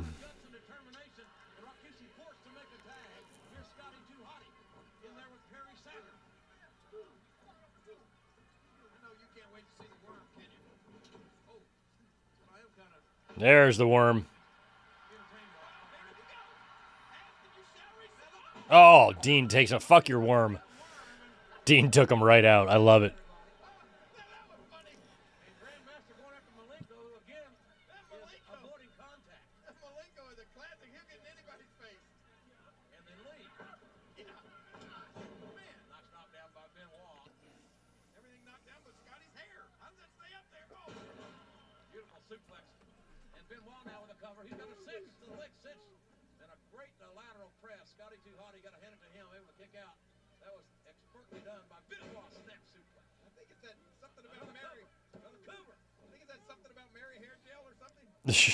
Something about Mary hair gel.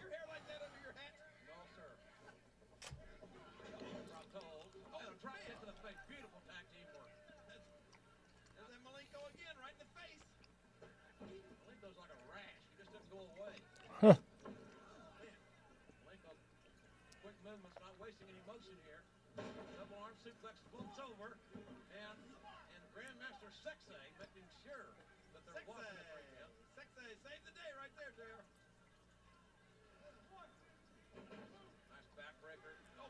Wow. Jeez.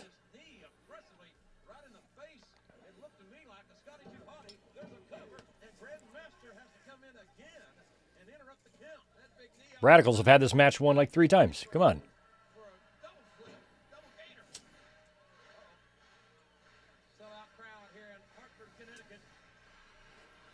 Sold out in Hartford. February. You got to be cold as hell up there in Hartford. In February, I would imagine.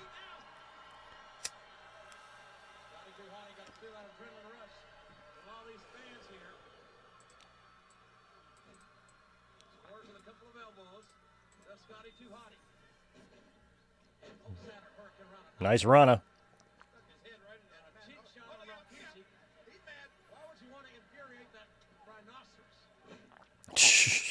Why would you want to infuriate that rhinoceros?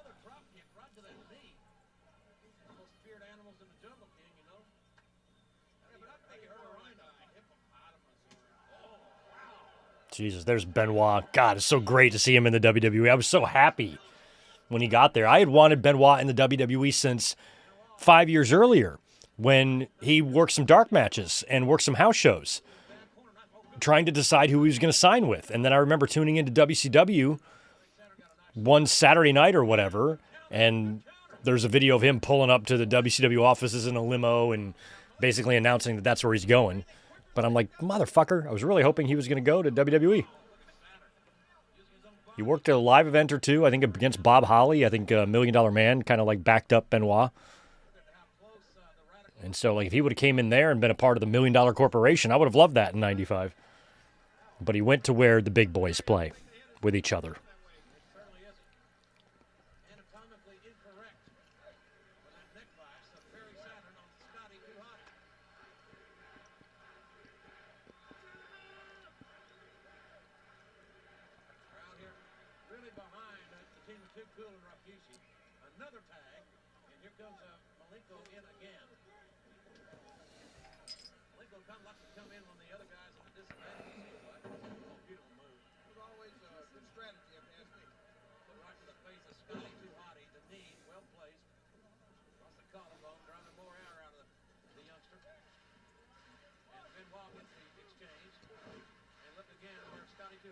I really don't want the Radicals to lose here, but Too Cool and Rikishi and Rakishi were over at that time.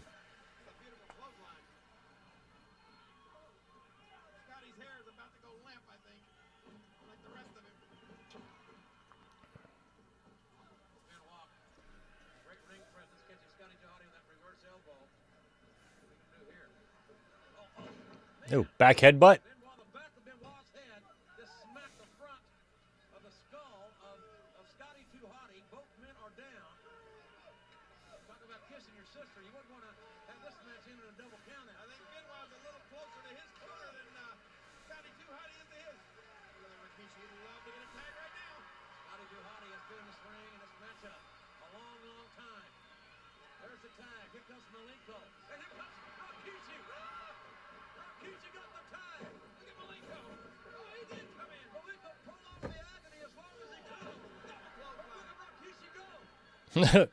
Hot tag for Rakishi. Oh, God. I hope he's going to stack him up.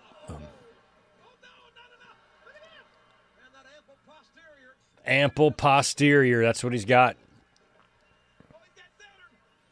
Going for his Rikishi driver or whatever. Rakishi driver. That's exactly what it was.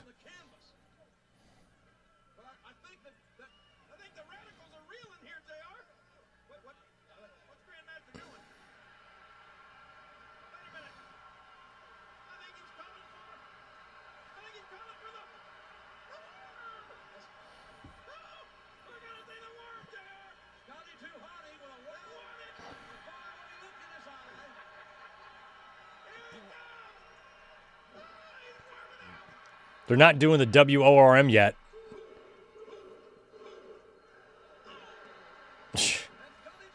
I as a fan at the time, I didn't know how I felt about the worm and the people's elbow and stuff like that. Like, where are all of those announcers that always say no wasted motion? Where are they when those moves happen? Because those moves waste a fuck ton of motion.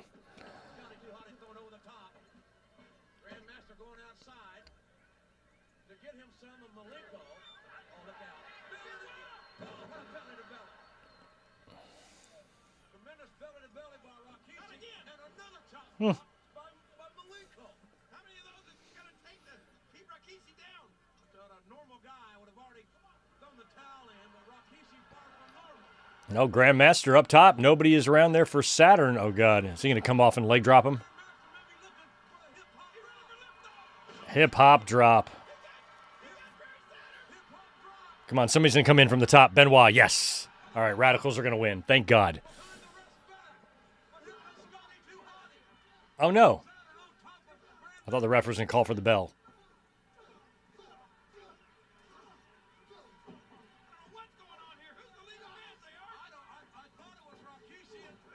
Oh, there. Now everybody's out. Okay, maybe I thought for sure that was going to be the finish right there. Oh, God, I feel like the Radicals are going to lose. If it comes down to Malenko and Rikishi, I'm not sure about Malenko's chances.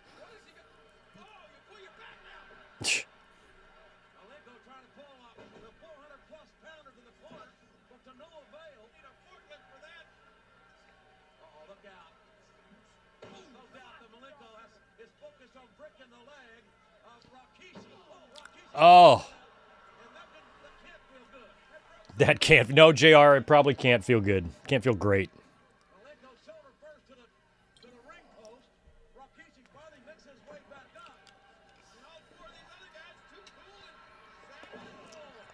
Another Rikishi driver.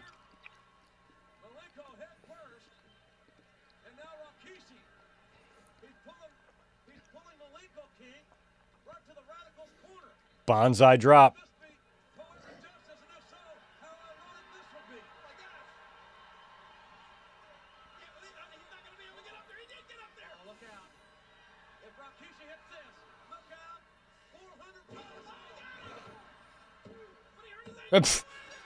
And everybody just sat on the outside of the ring out there and didn't do nothing? A stupid match.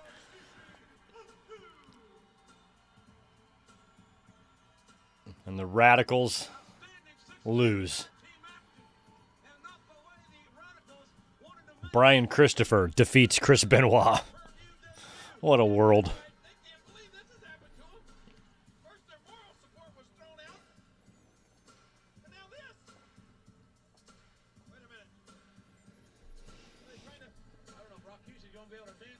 Yeah, I don't know if Rikishi's going to be able to dance either. Busted ass leg. He can suck it up, though.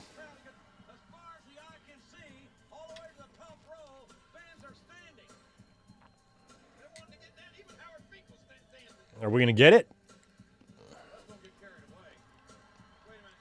Yes.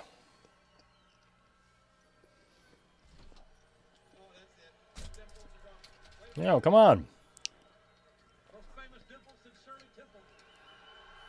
Come on, Rikishi, you can do it.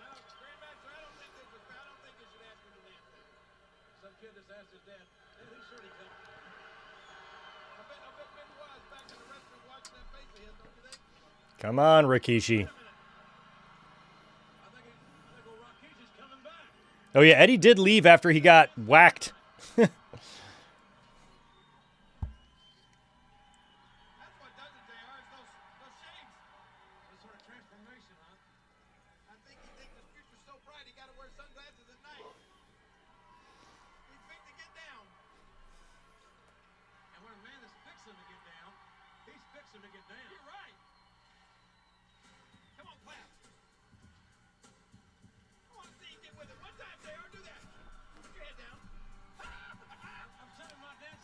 I can't do it. I have sunglasses, though. I'm doing it sitting down. Oh. Ooh. Ooh. Ooh. There. I spanked my ass, too. Now,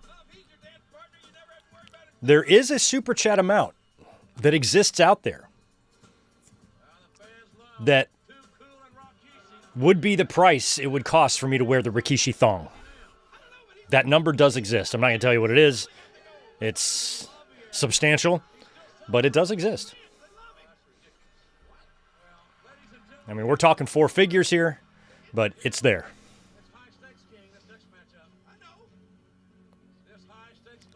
And what's good about me is I don't have the cottage cheese.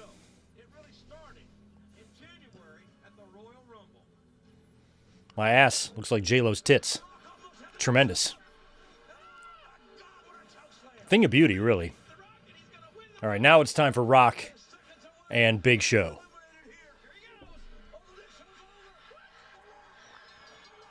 The Rock kind of wins, sort of. Interesting story about these sunglasses. They're cheap. My dad passed away in 2019, and I got all of his personal effects. And I had it for years before I really went through the box. And I went through before I moved into this house, into this apartment here. I went through all of his stuff and organized it, and found a couple of pairs of sunglasses, and this was one of them. And so I wear. He just had a couple pairs of sunglasses. I can tell they're cheap. They're probably $10, but I wear them. So I found two pairs. One of them's up there just as like a little keepsake for him, and then the other pair I wear. And so I'll wear these until I either lose them or break them, and then I'll get myself something better. But I don't really wear Oakleys or Ray-Bans. I don't need anything special for sunglasses. I don't care. So these are my late father's sunglasses.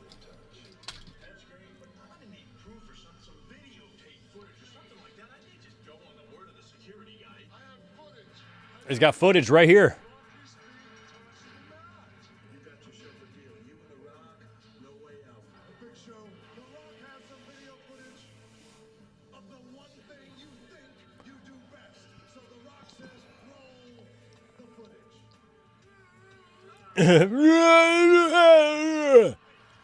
But I mean, what was Rock's defense for that? Like, I'm pretty sure in the promos, Rock just no-sold it. Oh, wow, Benoit beat The Rock on Raw that early? Sweet.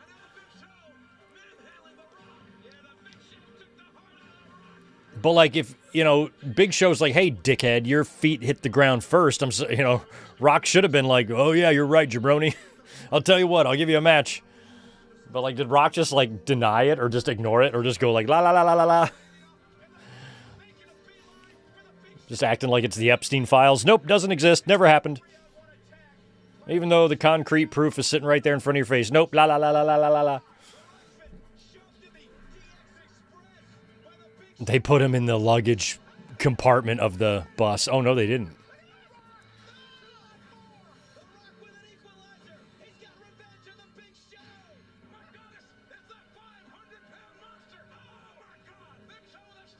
Oh, wow, the Georgia Dome.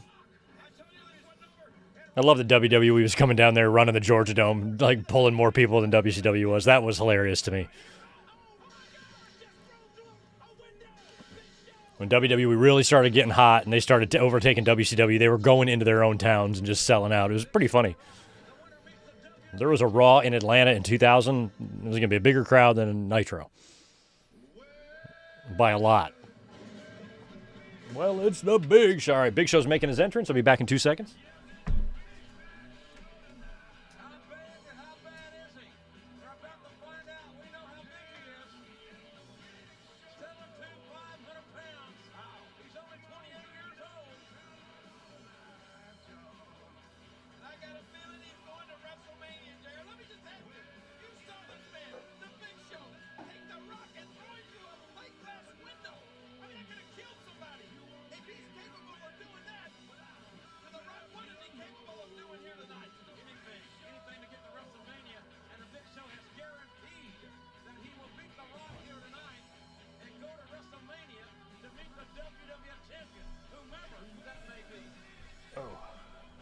Big Show has guaranteed it, I guess, they said.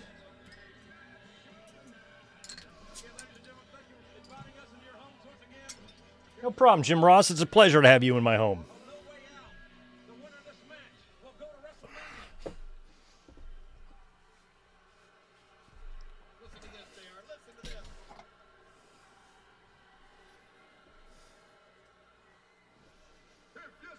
Here comes Rocky.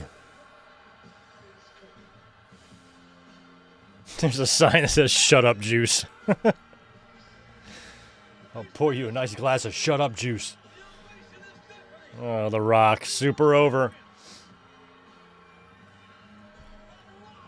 Definitely the most over in the company with Austin out. Nobody even comes close.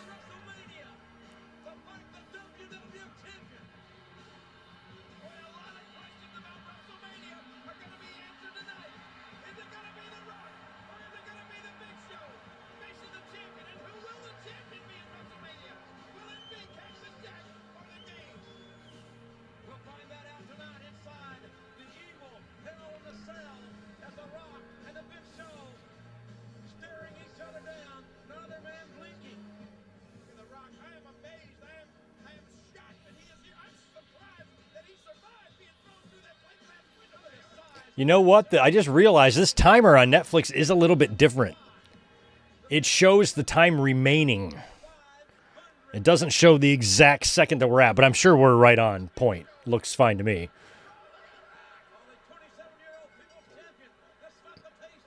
But sometimes, periodically, back in the old way with YouTube or Peacock, I could always just check, make sure everything's in line with the timer. It looks like it's all fine, but I guess I could do a reverse timer for the Netflix ones, but that would be weird. We'll just keep it the way it is. Although, if anything does happen on my end, it is going to be hard for me to sync back up with that.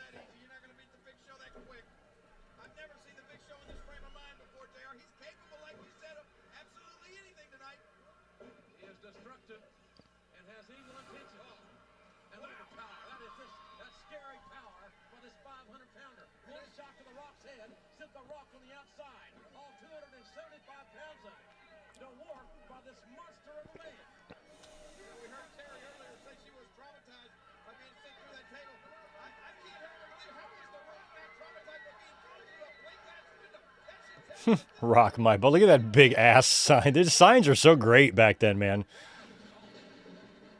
They were going to slowly start becoming obsolete with the invention of these fucking things.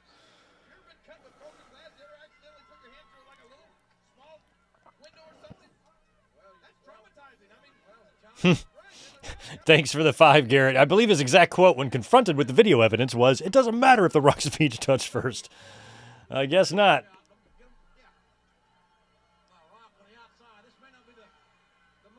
What does this shirt say? Living large and in charge. So stupid. Big Show could never put it together with a gimmick or a look or a name or anything like that. He could never figure out his outfit, changed it all the time. Never know if he wanted to go with a singlet or wrestle on the t-shirt or do the one strap, the double strap, the black, the blue.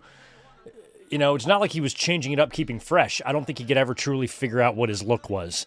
And then he was stuck with a stupid name. Big Show was one of the dumbest names I've ever heard. I thought the Giant was a stupid name. I think the Giant was slightly better.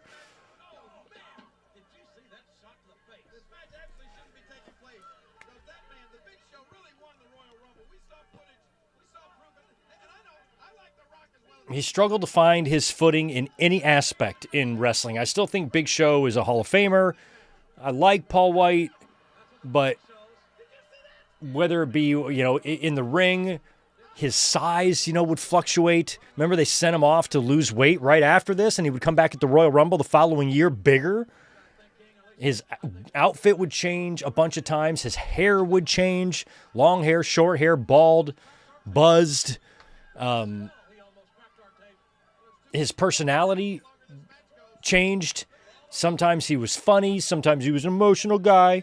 Sometimes he was a monster who wanted to kill you. But he never really struck fear. Think of somebody like Umaga or Jacob Fatu, just some live chicken-eating fucking maniac. You know, Big Show should strike fear like one of them, you know? And he never did. We saw him, you know, because he was a little bit different. He had a comedic aspect to his personality. He could be funny sometimes. But when they tried to make him be funny, you can't really make his whole gimmick that. Remember, he was doing the impressions thing. He was doing Hogan. And I think the next month, right, Backlash, he'd come out as Hogan. And he just never put any sort of a package together that I even considered in my top 50 favorite wrestlers. He never even sniffed the top 50 for me personally. If I were just to write down all my favorite wrestlers in history, I'd probably get well into the hundreds before I put his name down. And that's sad because he's like one of the biggest ever.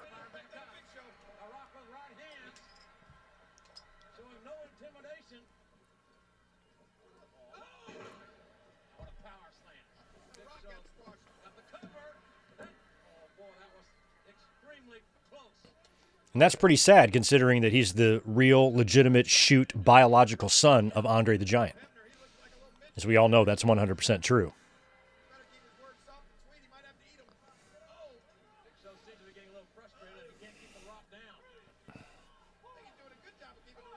Oh, you like that look, huh? You like the Survivor Series '02 look. I didn't like the jeans. That was one of the more annoying ones to me. I'm like, why is he wearing jeans? Why the fuck are you wearing jeans? It's so crazy to me. Or whatever he was wearing. Long pants of some kind, right? I didn't like the '02 look, but he could never figure it out. Never truly knew who he was and who he wanted to be. And I don't think that's totally his fault. It's being in the WWE, too. And they've stuck you with the name Big Show and that fucking song.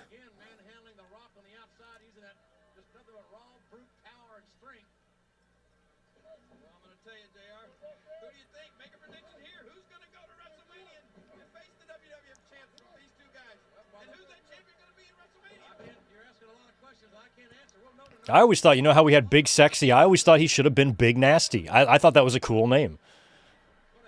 Just call him Big Nasty.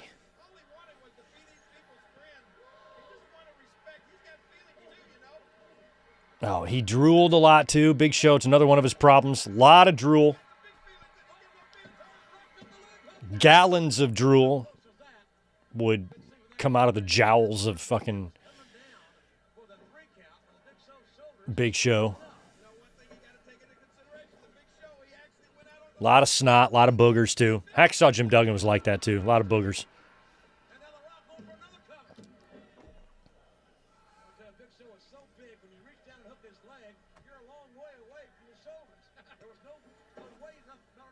There was some major moment in Big Show's career where he had a bunch of snot on his face. It might have been when he won the title at Survivor Series.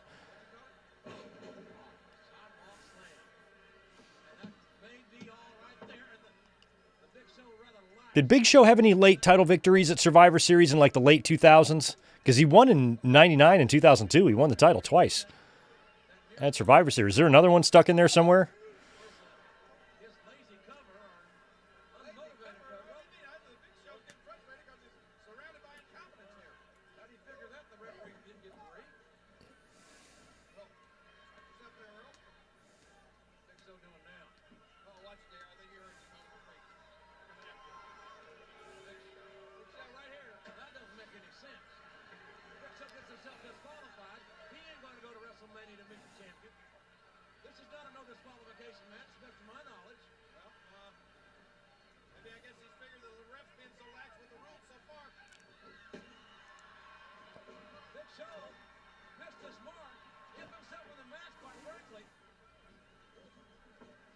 Oh. Oh. There goes Earl. This is basically the finish of the Rumble here. Same kind of sequence. Rock eats a big boot.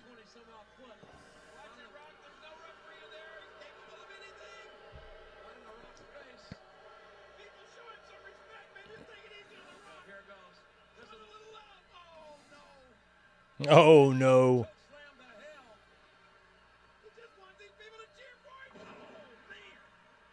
You know, we talk about killing kayfabe in WWE Unreal and talk about how long kayfabe's been dead before Unreal even started.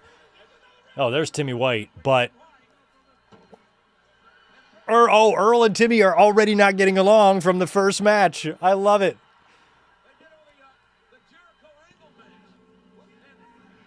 Oh, it's Vince. Oh, Shane. I'm sorry. I thought it was Vince. Is Shane a baby? Is he a babyface here? I thought he was with Big Show. He must turn on Big Show here. That's what happens. Or I'm not turn on Big Show, turn on The Rock. He's going to help Big Show win. It's got to be what happens. Okay. Is Rock going to go for the people's elbow and Shane's going to fly in with the chair, right? Yeah. Yeah, here comes Shane. Look how fast he is. Look how fast he is. Boom. Did that so fast.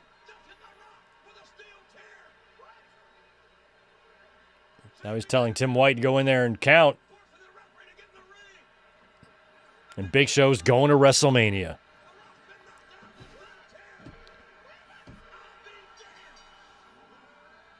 And the Big Show wins. What I was saying about kayfabe, I remember one of the examples of me saying, like, well, what's the point of even pretending that this shit is real at this point? was right before WrestleMania, when the entire WrestleMania main event was on SNL, goofing off together. I'm like, you guys have a fucking match tomorrow, or maybe it was the week after. Whatever it wasn't the go home. At least I don't think. No, it definitely wasn't the go home. Or the night before. But I was just like, that's so weird. These guys are all wrestling. You know, Triple H ended Mick Foley's career, this brutal feud between Triple H and Cactus Jack, and they're just goofing off together on SNL. I remember just being like, what the fuck? But also being amazed that a bunch of pro wrestlers were on Saturday Night Live. So I kind of gave it a pass. But I'm like, well, you're just admitting it's all fake. But by 2000, I think the cat was out of the bag by that point. The cat had already gotten out of the bag, grown up, and died. That's how far out of the bag the cat was.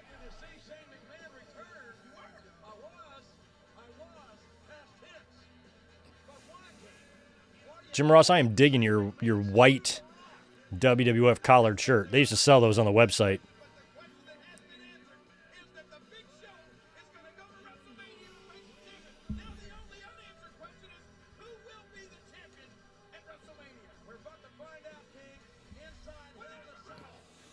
What happened, Rock?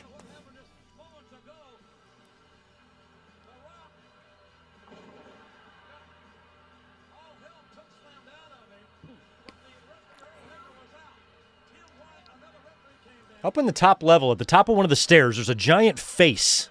A big picture of someone's face. What is that? Who is that? Is that some Hartford Whaler? And Shane in with the chair. He was so quick and fast back then. So nimbly bimbly. Fucking Fred Savage, man. That's who he was. My buddy always called him Fred Savage. Like, he does look like him, doesn't he? That's not right. Just not right. Well, the main event is going to be Big Show versus Triple H for the championship at WrestleMania. That sounds fun.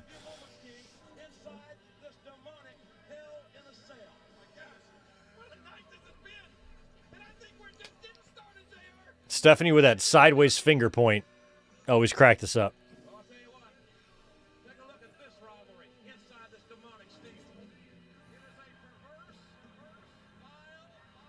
Perverse, vile.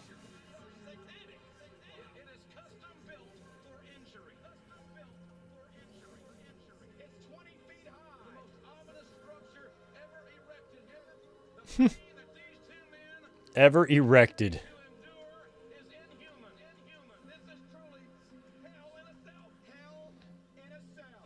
All right, it's time for the main event.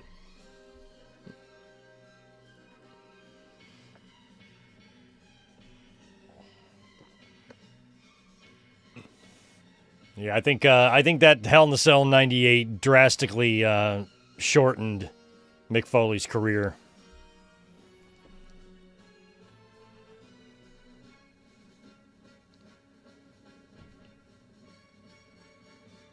Jesus.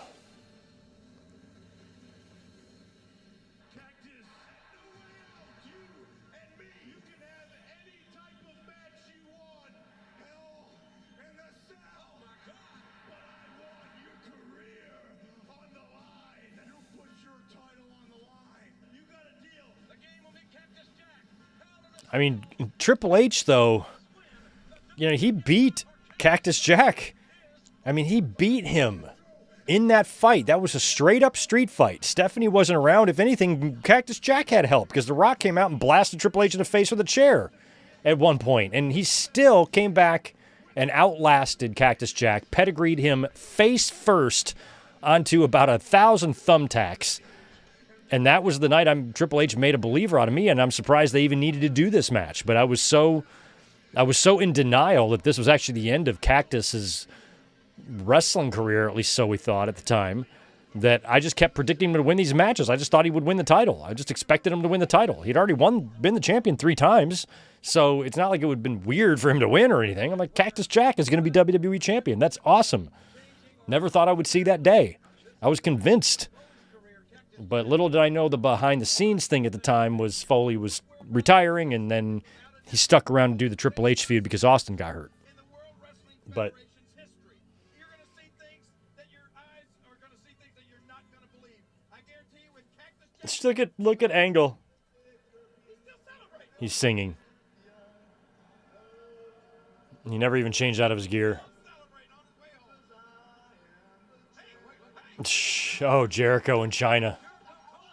I love that China's with him. She's kicking him. I love it. Look at China kicking Kurt Angle. I never knew China and Kurt Angle had any interactions at all. And little did I know China helped throw him in the trunk of a car.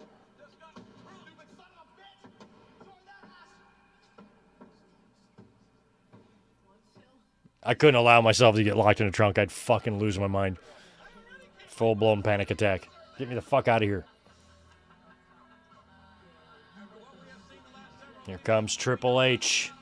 My favorite Triple H theme is this one. It's My Time.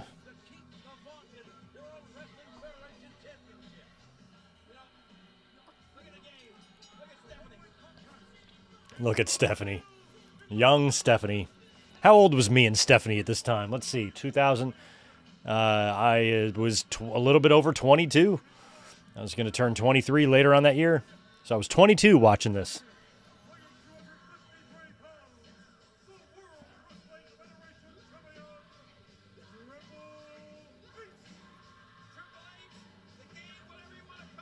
Stephanie was 23. She is 1 year older than me. Almost exactly. We're both September. We're both Virgos. Me and the Stephster. So this year she'll be 50. I'll be 49.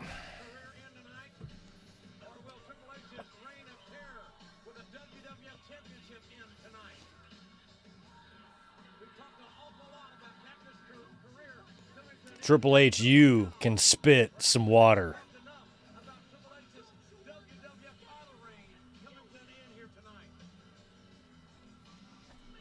Know what show me and Elizabeth just watched? It only had one season. It was only 6 episodes, and I want so much more. Chad Powers? Holy crap, they based it off the Eli Manning little sketch that I thought they did on ESPN or something, where Eli put a Miss Doubtfire mask on and then went and tried out for a college team and dazzled everybody. Well, they made a series out of this. It was fucking good.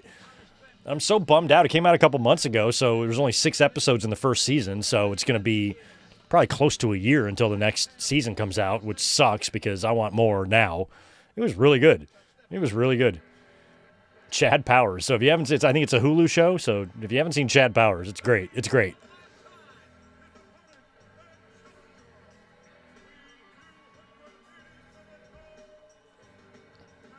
He is of the woods.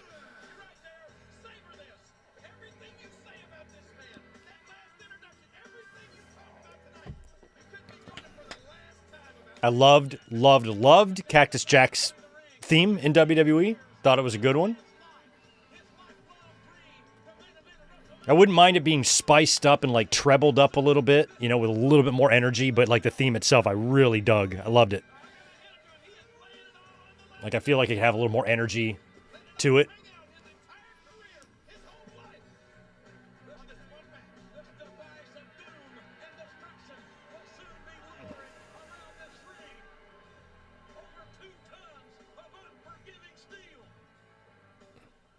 Yeah, shout out to Virgos. I don't believe in there, or I shouldn't say I don't believe. There's no such thing as the position of the stars and planets do not affect your life in any way at all whatsoever. Astrology is absolutely fucking stupid. But I do happen to know that I am a Virgo. But it doesn't matter. It doesn't matter what month you're born. Doesn't mean you're prone to this way or your personality is going to be this way. Where the stars and the moon are has nothing to do with how any of that shit's going to play out at all. And I cannot believe how many people think it does. We have got to get smarter in this world. I'm begging us, please, before it's too late. All right, the cell is down. Look at the chains on it. So you ain't getting out of there. How did they get it? How did they get to the top then? Let me guess. Stephanie's got bolt cutters and she clips each one of those individually. Okay, well, they somehow get out. Something happens. They break through the cage somehow. They know they wind up at the top.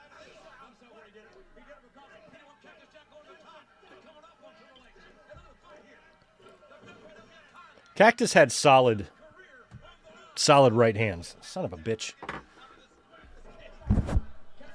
Sorry, looking for something.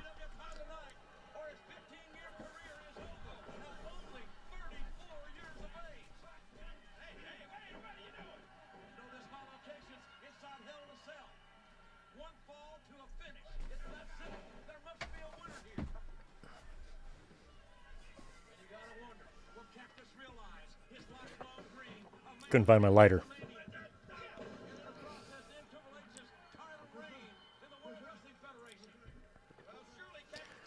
I love that he goes back to the door.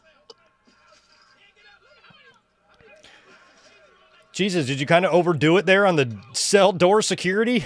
What if there is a, what if there is a serious accident and time is of the essence? Let's say Foley, let's say Triple H is having an early cardiac event here, or Mick Foley is broken his something and he's twitching in the ring, and it's like they need to get paramedics in there now. And they're going in individually, unlocking all those things with a key. And then they drop the keys and they pick them back up and they can't get it to open. And there's like 20 of them to open. What do? I guess they would probably just raise the cell. Might make more sense. But I still think that's a funny visual of dire medical emergency being required. And they're trying to individually unlock all those padlocks. Oh, the things I find humor in.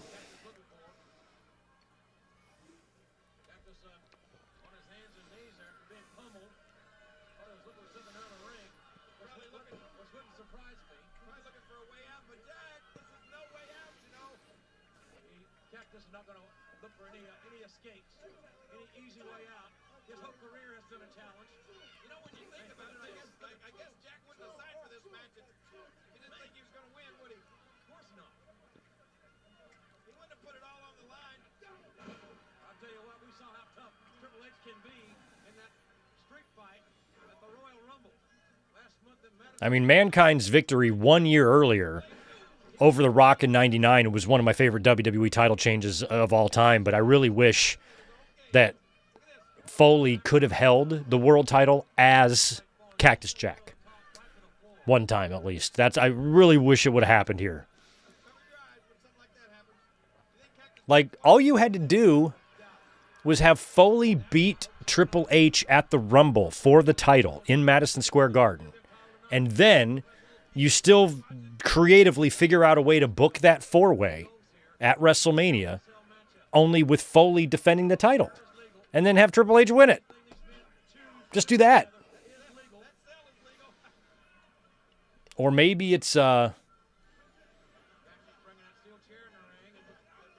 maybe Foley beats Triple H, and then you do the rematch here at No Way Out in Hell in the Cell, and then Foley and Cactus Jack beats him again to retain.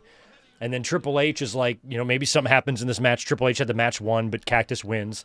And then Triple H can be like, I had you beat. And he tries to get into the Rumble or tries to get into the WrestleMania match somehow and winds up goading Cactus into putting his career on the line at WrestleMania. His career and his title on the line. And then he loses or something like that. Might have been more fun.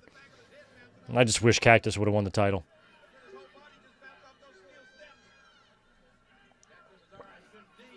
One of my favorite pro wrestling t-shirts ever, the Cactus Jack shirt. I still have that as well, also in storage.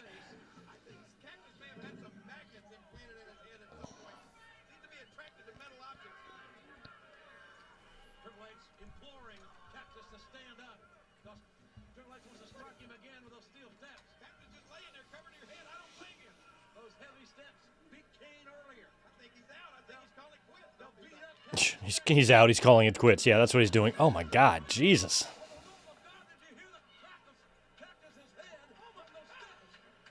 For the love of God. Cactus is doing all his greatest hits. He already tumbled over the stairs in the Irish whip, and then he's getting hit in the face. We will be bleeding here soon, I'm sure. It's not going to take too much longer for the blood to fly.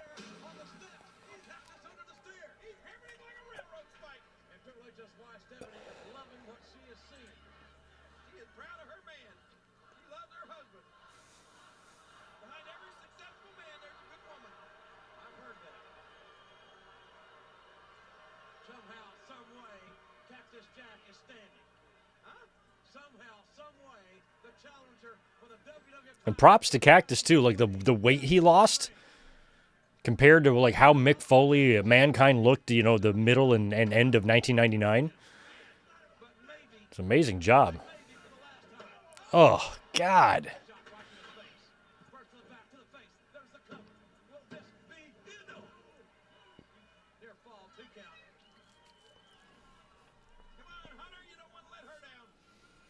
You know, I don't even know how old Triple H is. I have no idea.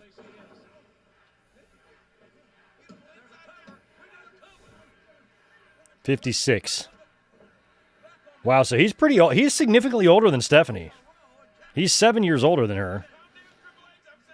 So he was 30 here when she was 23. It's not so bad.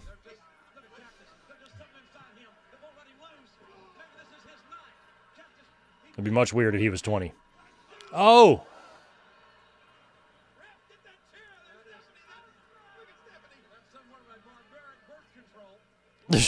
Barbaric birth control. I love it.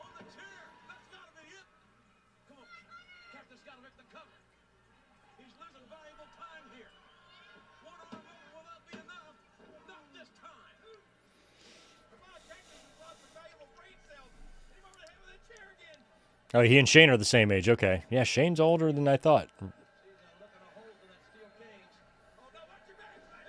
I didn't realize Shane was that much older than Stephanie. 7 years, I guess, yeah. I'm 5 years older than Elizabeth.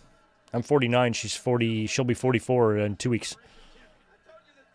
Or I'm 48. Yeah. I'm 48. And she'll be 44 here in a couple of weeks, and then I'll turn 49 in a few months. So I'm like 5 years.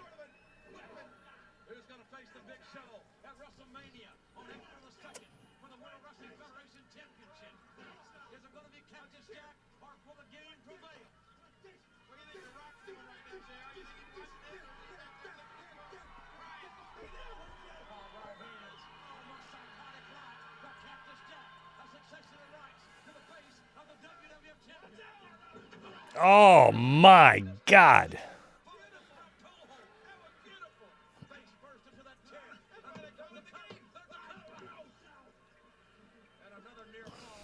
I always love the noises that Foley makes during matches. Blah, blah, blah, blah, blah, blah. Like every time he takes a bump, listen to blah, blah. Every time. It's like Hogan when he does like the real intense pose. He goes, shah, shah. It's like when Hogan does that. Like Foley always grunts. Kane does a little bit too. Kane will go like, argh, he'll growl. But Foley's like, it's so fucking funny.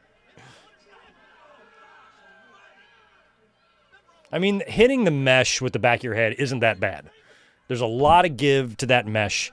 You hit the supports in the middle, you're fucked. But going head first into the regular ass mesh, we all had those type of fences and it's kids and playgrounds and shit. They're flimsy as fuck. I used to hop those things like it was nothing, climb right up them.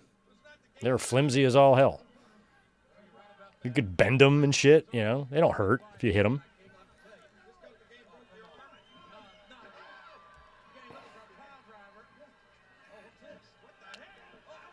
Oh, that was a nice slingshot off the steps like that. Jesus. So much torque. I hate the slingshot. It's not one of my favorite wrestling moves. I think it looks fucking stupid, especially in the ring. But if you position it like that, on the steps like that, where you have so many, much more degrees of... And oh, Triple H busted open. Good. I thought Foley was the first one to... would be the first one to bleed.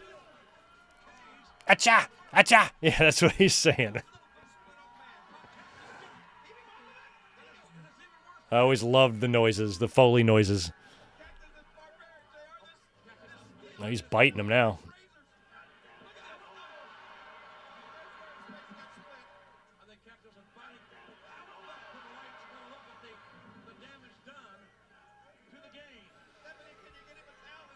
Yeah, Lex makes some noises too, yeah.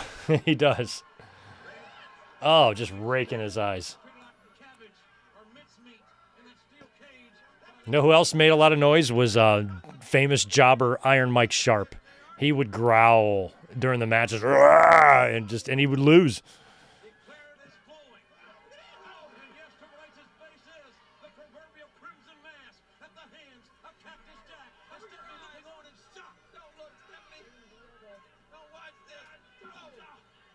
Acha! Acha! His own head is a battering ram. And the WWF champion in a bloody, battered heap on the outside. Cactus is Andre was another one. He would go when he'd punch it. So Andre would make funny noises too. He was always one of my favorite noisemakers. Now Cactus is going, looks like middle rope, elbow with a chair onto Triple H. tearing his hand. He's on the second turnbuckle. Vengeance of heart. Cactus just throw that tear right through the prone body of the game. Right through the prone body.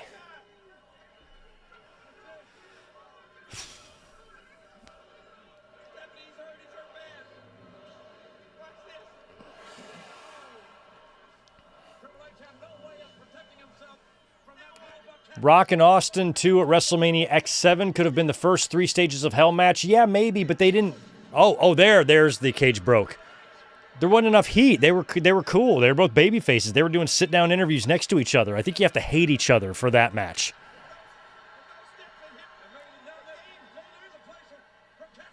Maybe WrestleMania 19, the retirement. That's where I would put the 3 stages of Hell. There's a little more heat there.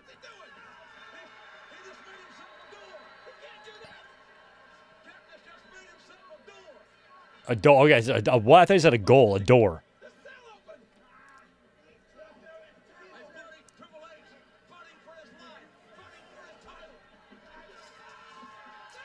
And they are out.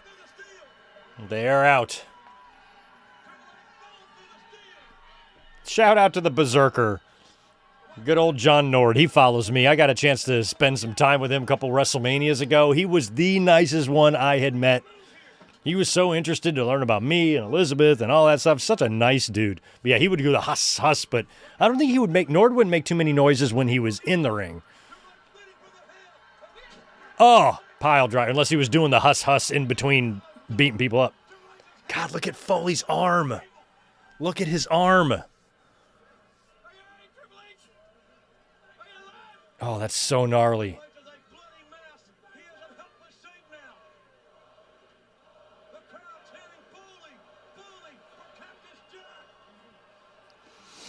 And there he goes.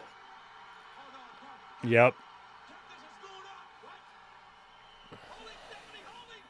Stephanie's trying to pull him down.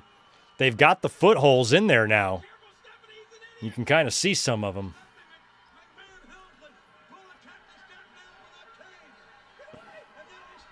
You best back up, Stephanie.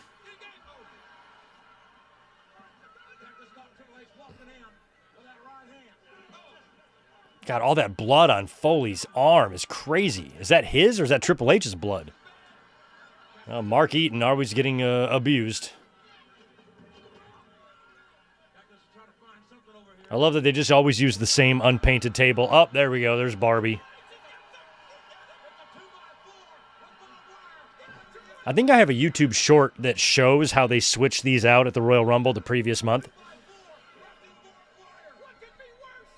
They use a real one on Mick Foley, and then they swap it with a fake one later on in the match under the Spanish announce table. They bring out a fake one to use it on Triple H so he didn't have to take the real barbed wire. So weak.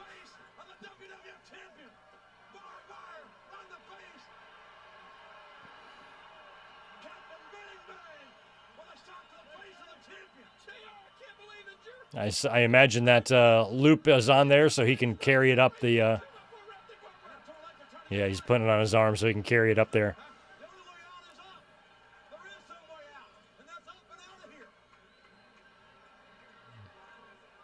Foley's carrying it like a purse.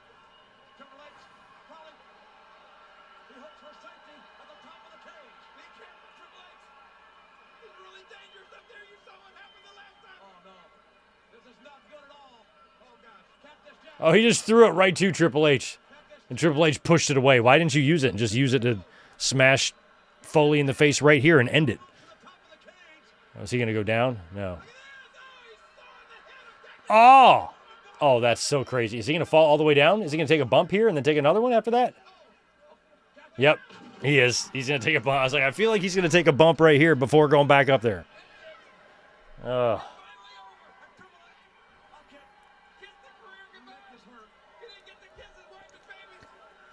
help out here. Mick's hurt.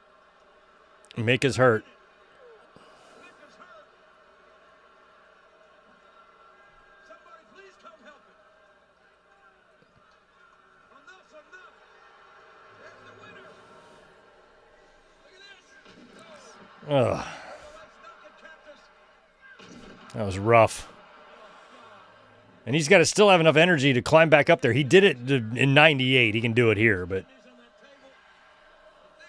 he fucked his kidneys up on the Hell in the Cell fall in 98.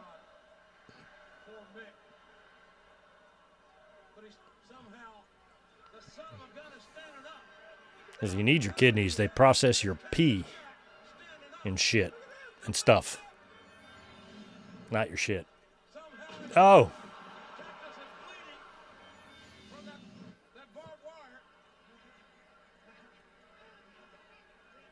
So not only did he have to take the bump, because Triple H was, well, I guess that could have been the hard way. He was raking his head with the barbed wire, and then he fell backwards. So I'm thinking that, like, after he took the bump, he had the blade, which was probably very unpleasant.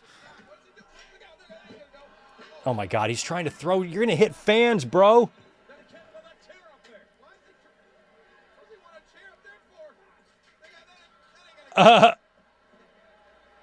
This is hilarious, trying to have him throw the chair up there. Just give up.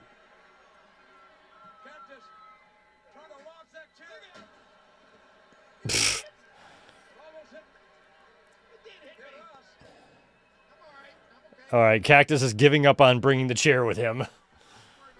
That's good.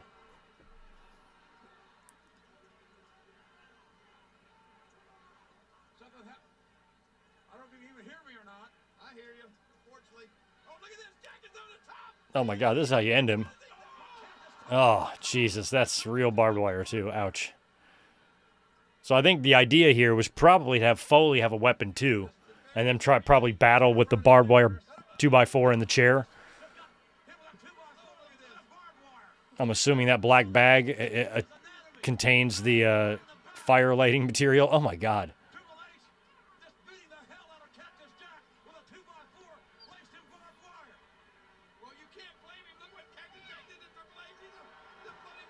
That thing is falling apart. That's how you knew they swapped it out at the Royal Rumble, because the same thing happened. It got hung up on Foley's gear, and so it started unwinding, but then when they replaced it with the fake one, it was all perfectly wrapped.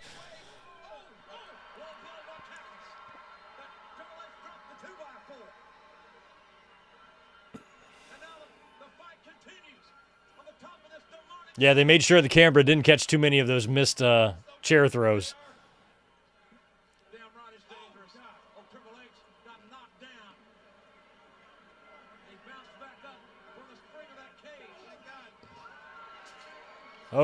Oh. So I like that they're trying to act like the cage is unstable, because that one panel over there is gimmicked to fall. But they haven't touched that one yet. But they've had a couple things happen to the cage to show that, oh, you can fall through it. And so, jeez.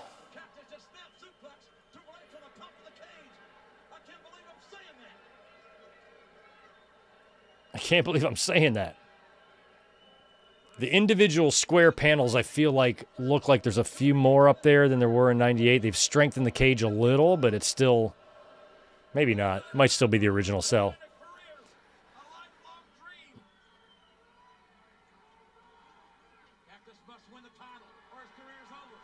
Ugh.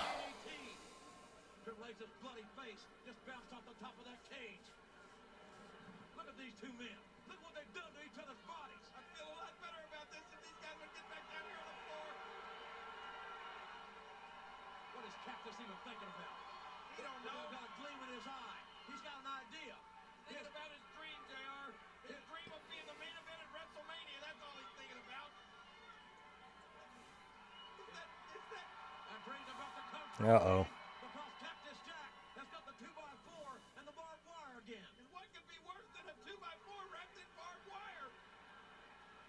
Oh, is it already gimmicked, like covered in lighter fluid or something? It must have already been soaked. Is that thing lit right up? I thought Foley would have to douse it.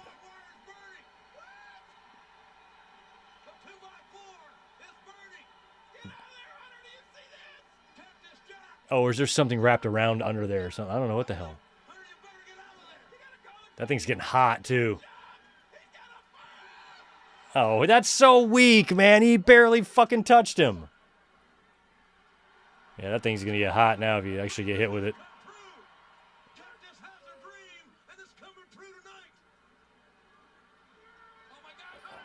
He's going to, okay, so he's going to act like he's going to pile drive him, and then Triple H is going to backdrop Foley. He's nowhere near the flame, though. You can't have it that close to your ass. You'll burn your asshole. Oh.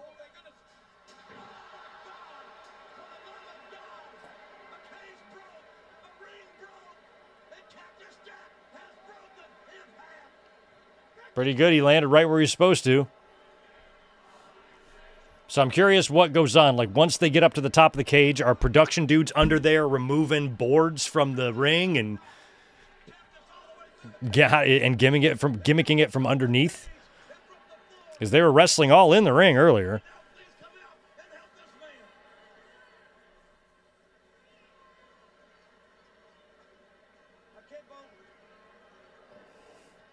I mean, that to me, I thought that they tried to make this a big spectacular ending, but we just saw, like, a year and a half earlier, the craziest bumps still to this day hold up as one of the craziest ones to ever exist. So that looked very tame because you could tell it was a crash pad. You could tell the ring didn't, shatter or break, and it didn't even make a loud noise, just made a soft little landing. There's all sorts of padding back there.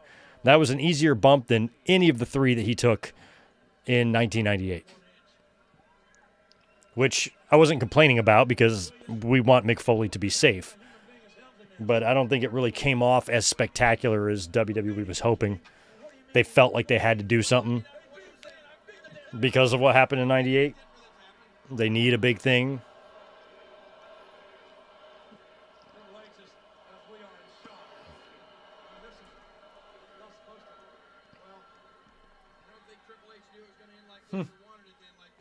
Is he just going to pin him? Oh, Foley up. Cactus is still going.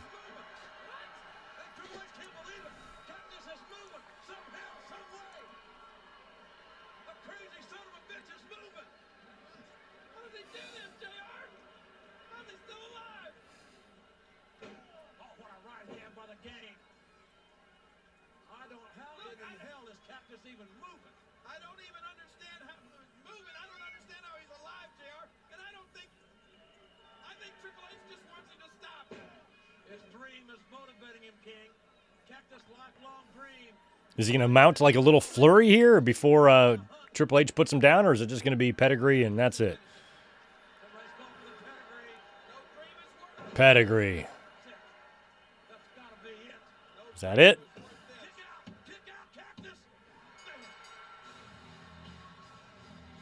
Triple H wins. Beats Cactus twice.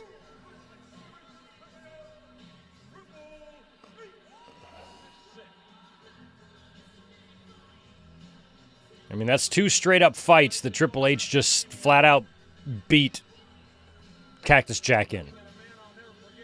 So it really is hard to justify as a babyface him getting into the WrestleMania main event and fighting for the title. With that weird grandma haircut that he had.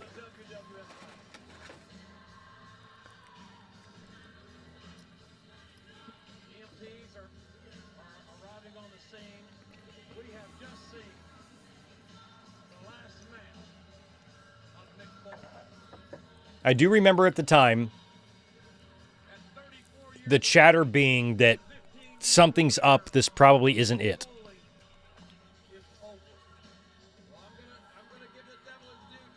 Like, he might be back for WrestleMania. It was just in the lamest way ever.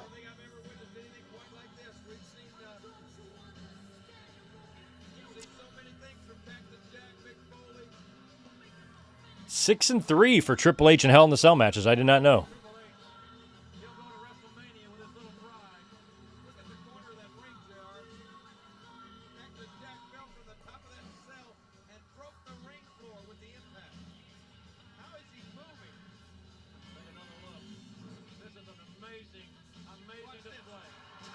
Oh.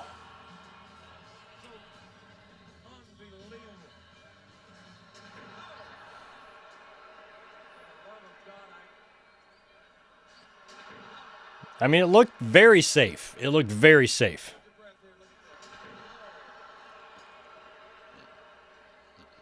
Well, the MTs are working on a bloody Mick Foley. He was actually refusing the medical help. He's not going to get on that board, I'll tell you. He's breathing. Poor Cactus. I think he would have looked great with that WWE title as Cactus Jack. We saw him with it as Mankind. This is certainly not the way he wanted his dream to be. That's one of the most respected and beloved men to ever compete in our business. And there's a lot of jerks in this business, folks. And he'd be back for WrestleMania. And then after that, he would stay truly retired until what, 2004? And he would come back at WrestleMania 20, I think, right? And then he'd do that little thing with Randy Orton. So I guess he was out for about 4 years, is what he truly stayed out of the ring for. Just like Shawn. Shawn stayed out 4 years, 98 to 02.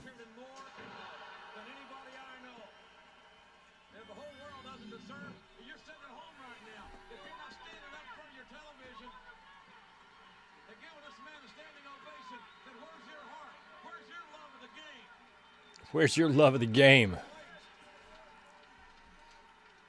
Cactus looking for the last time.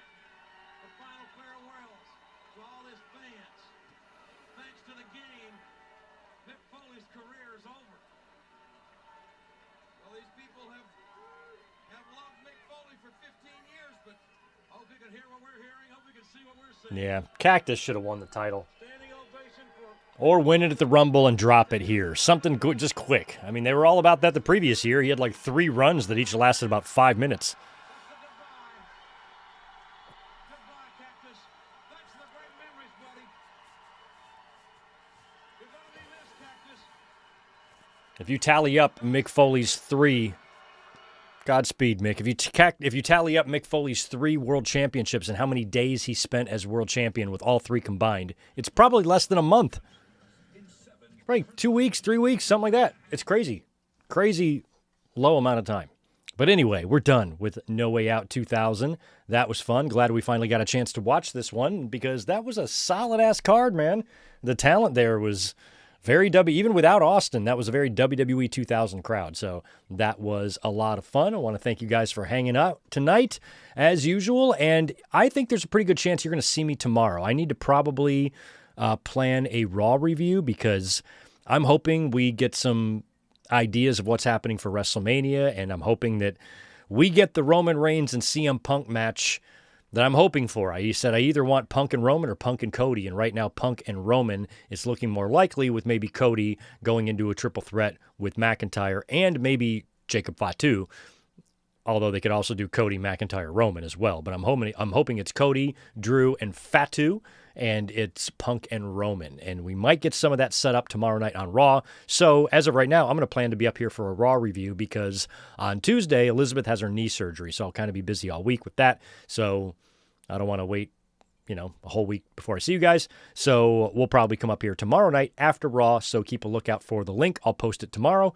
And after the show, we'll come up here and we'll bust out a quick review. Next week, we'll be off for the watch-alongs because it's Super Bowl, but we'll pick it up in 2 weeks. So we have to decide what we want to do, if we want to do a Vault watch-along or if we want to watch another No Way Out. So I'll put up another poll and see what you guys think. And then if for any reason the Vault wins, I'll start asking the members what kind of matches we're going to do, and I'll probably pick a couple as well. So anyway, thanks again for hanging out, y'all. Appreciate it tonight. It's fun as always, and I'll be seeing you for sure tomorrow after Raw because we need to talk about Royal Rumble Fallout.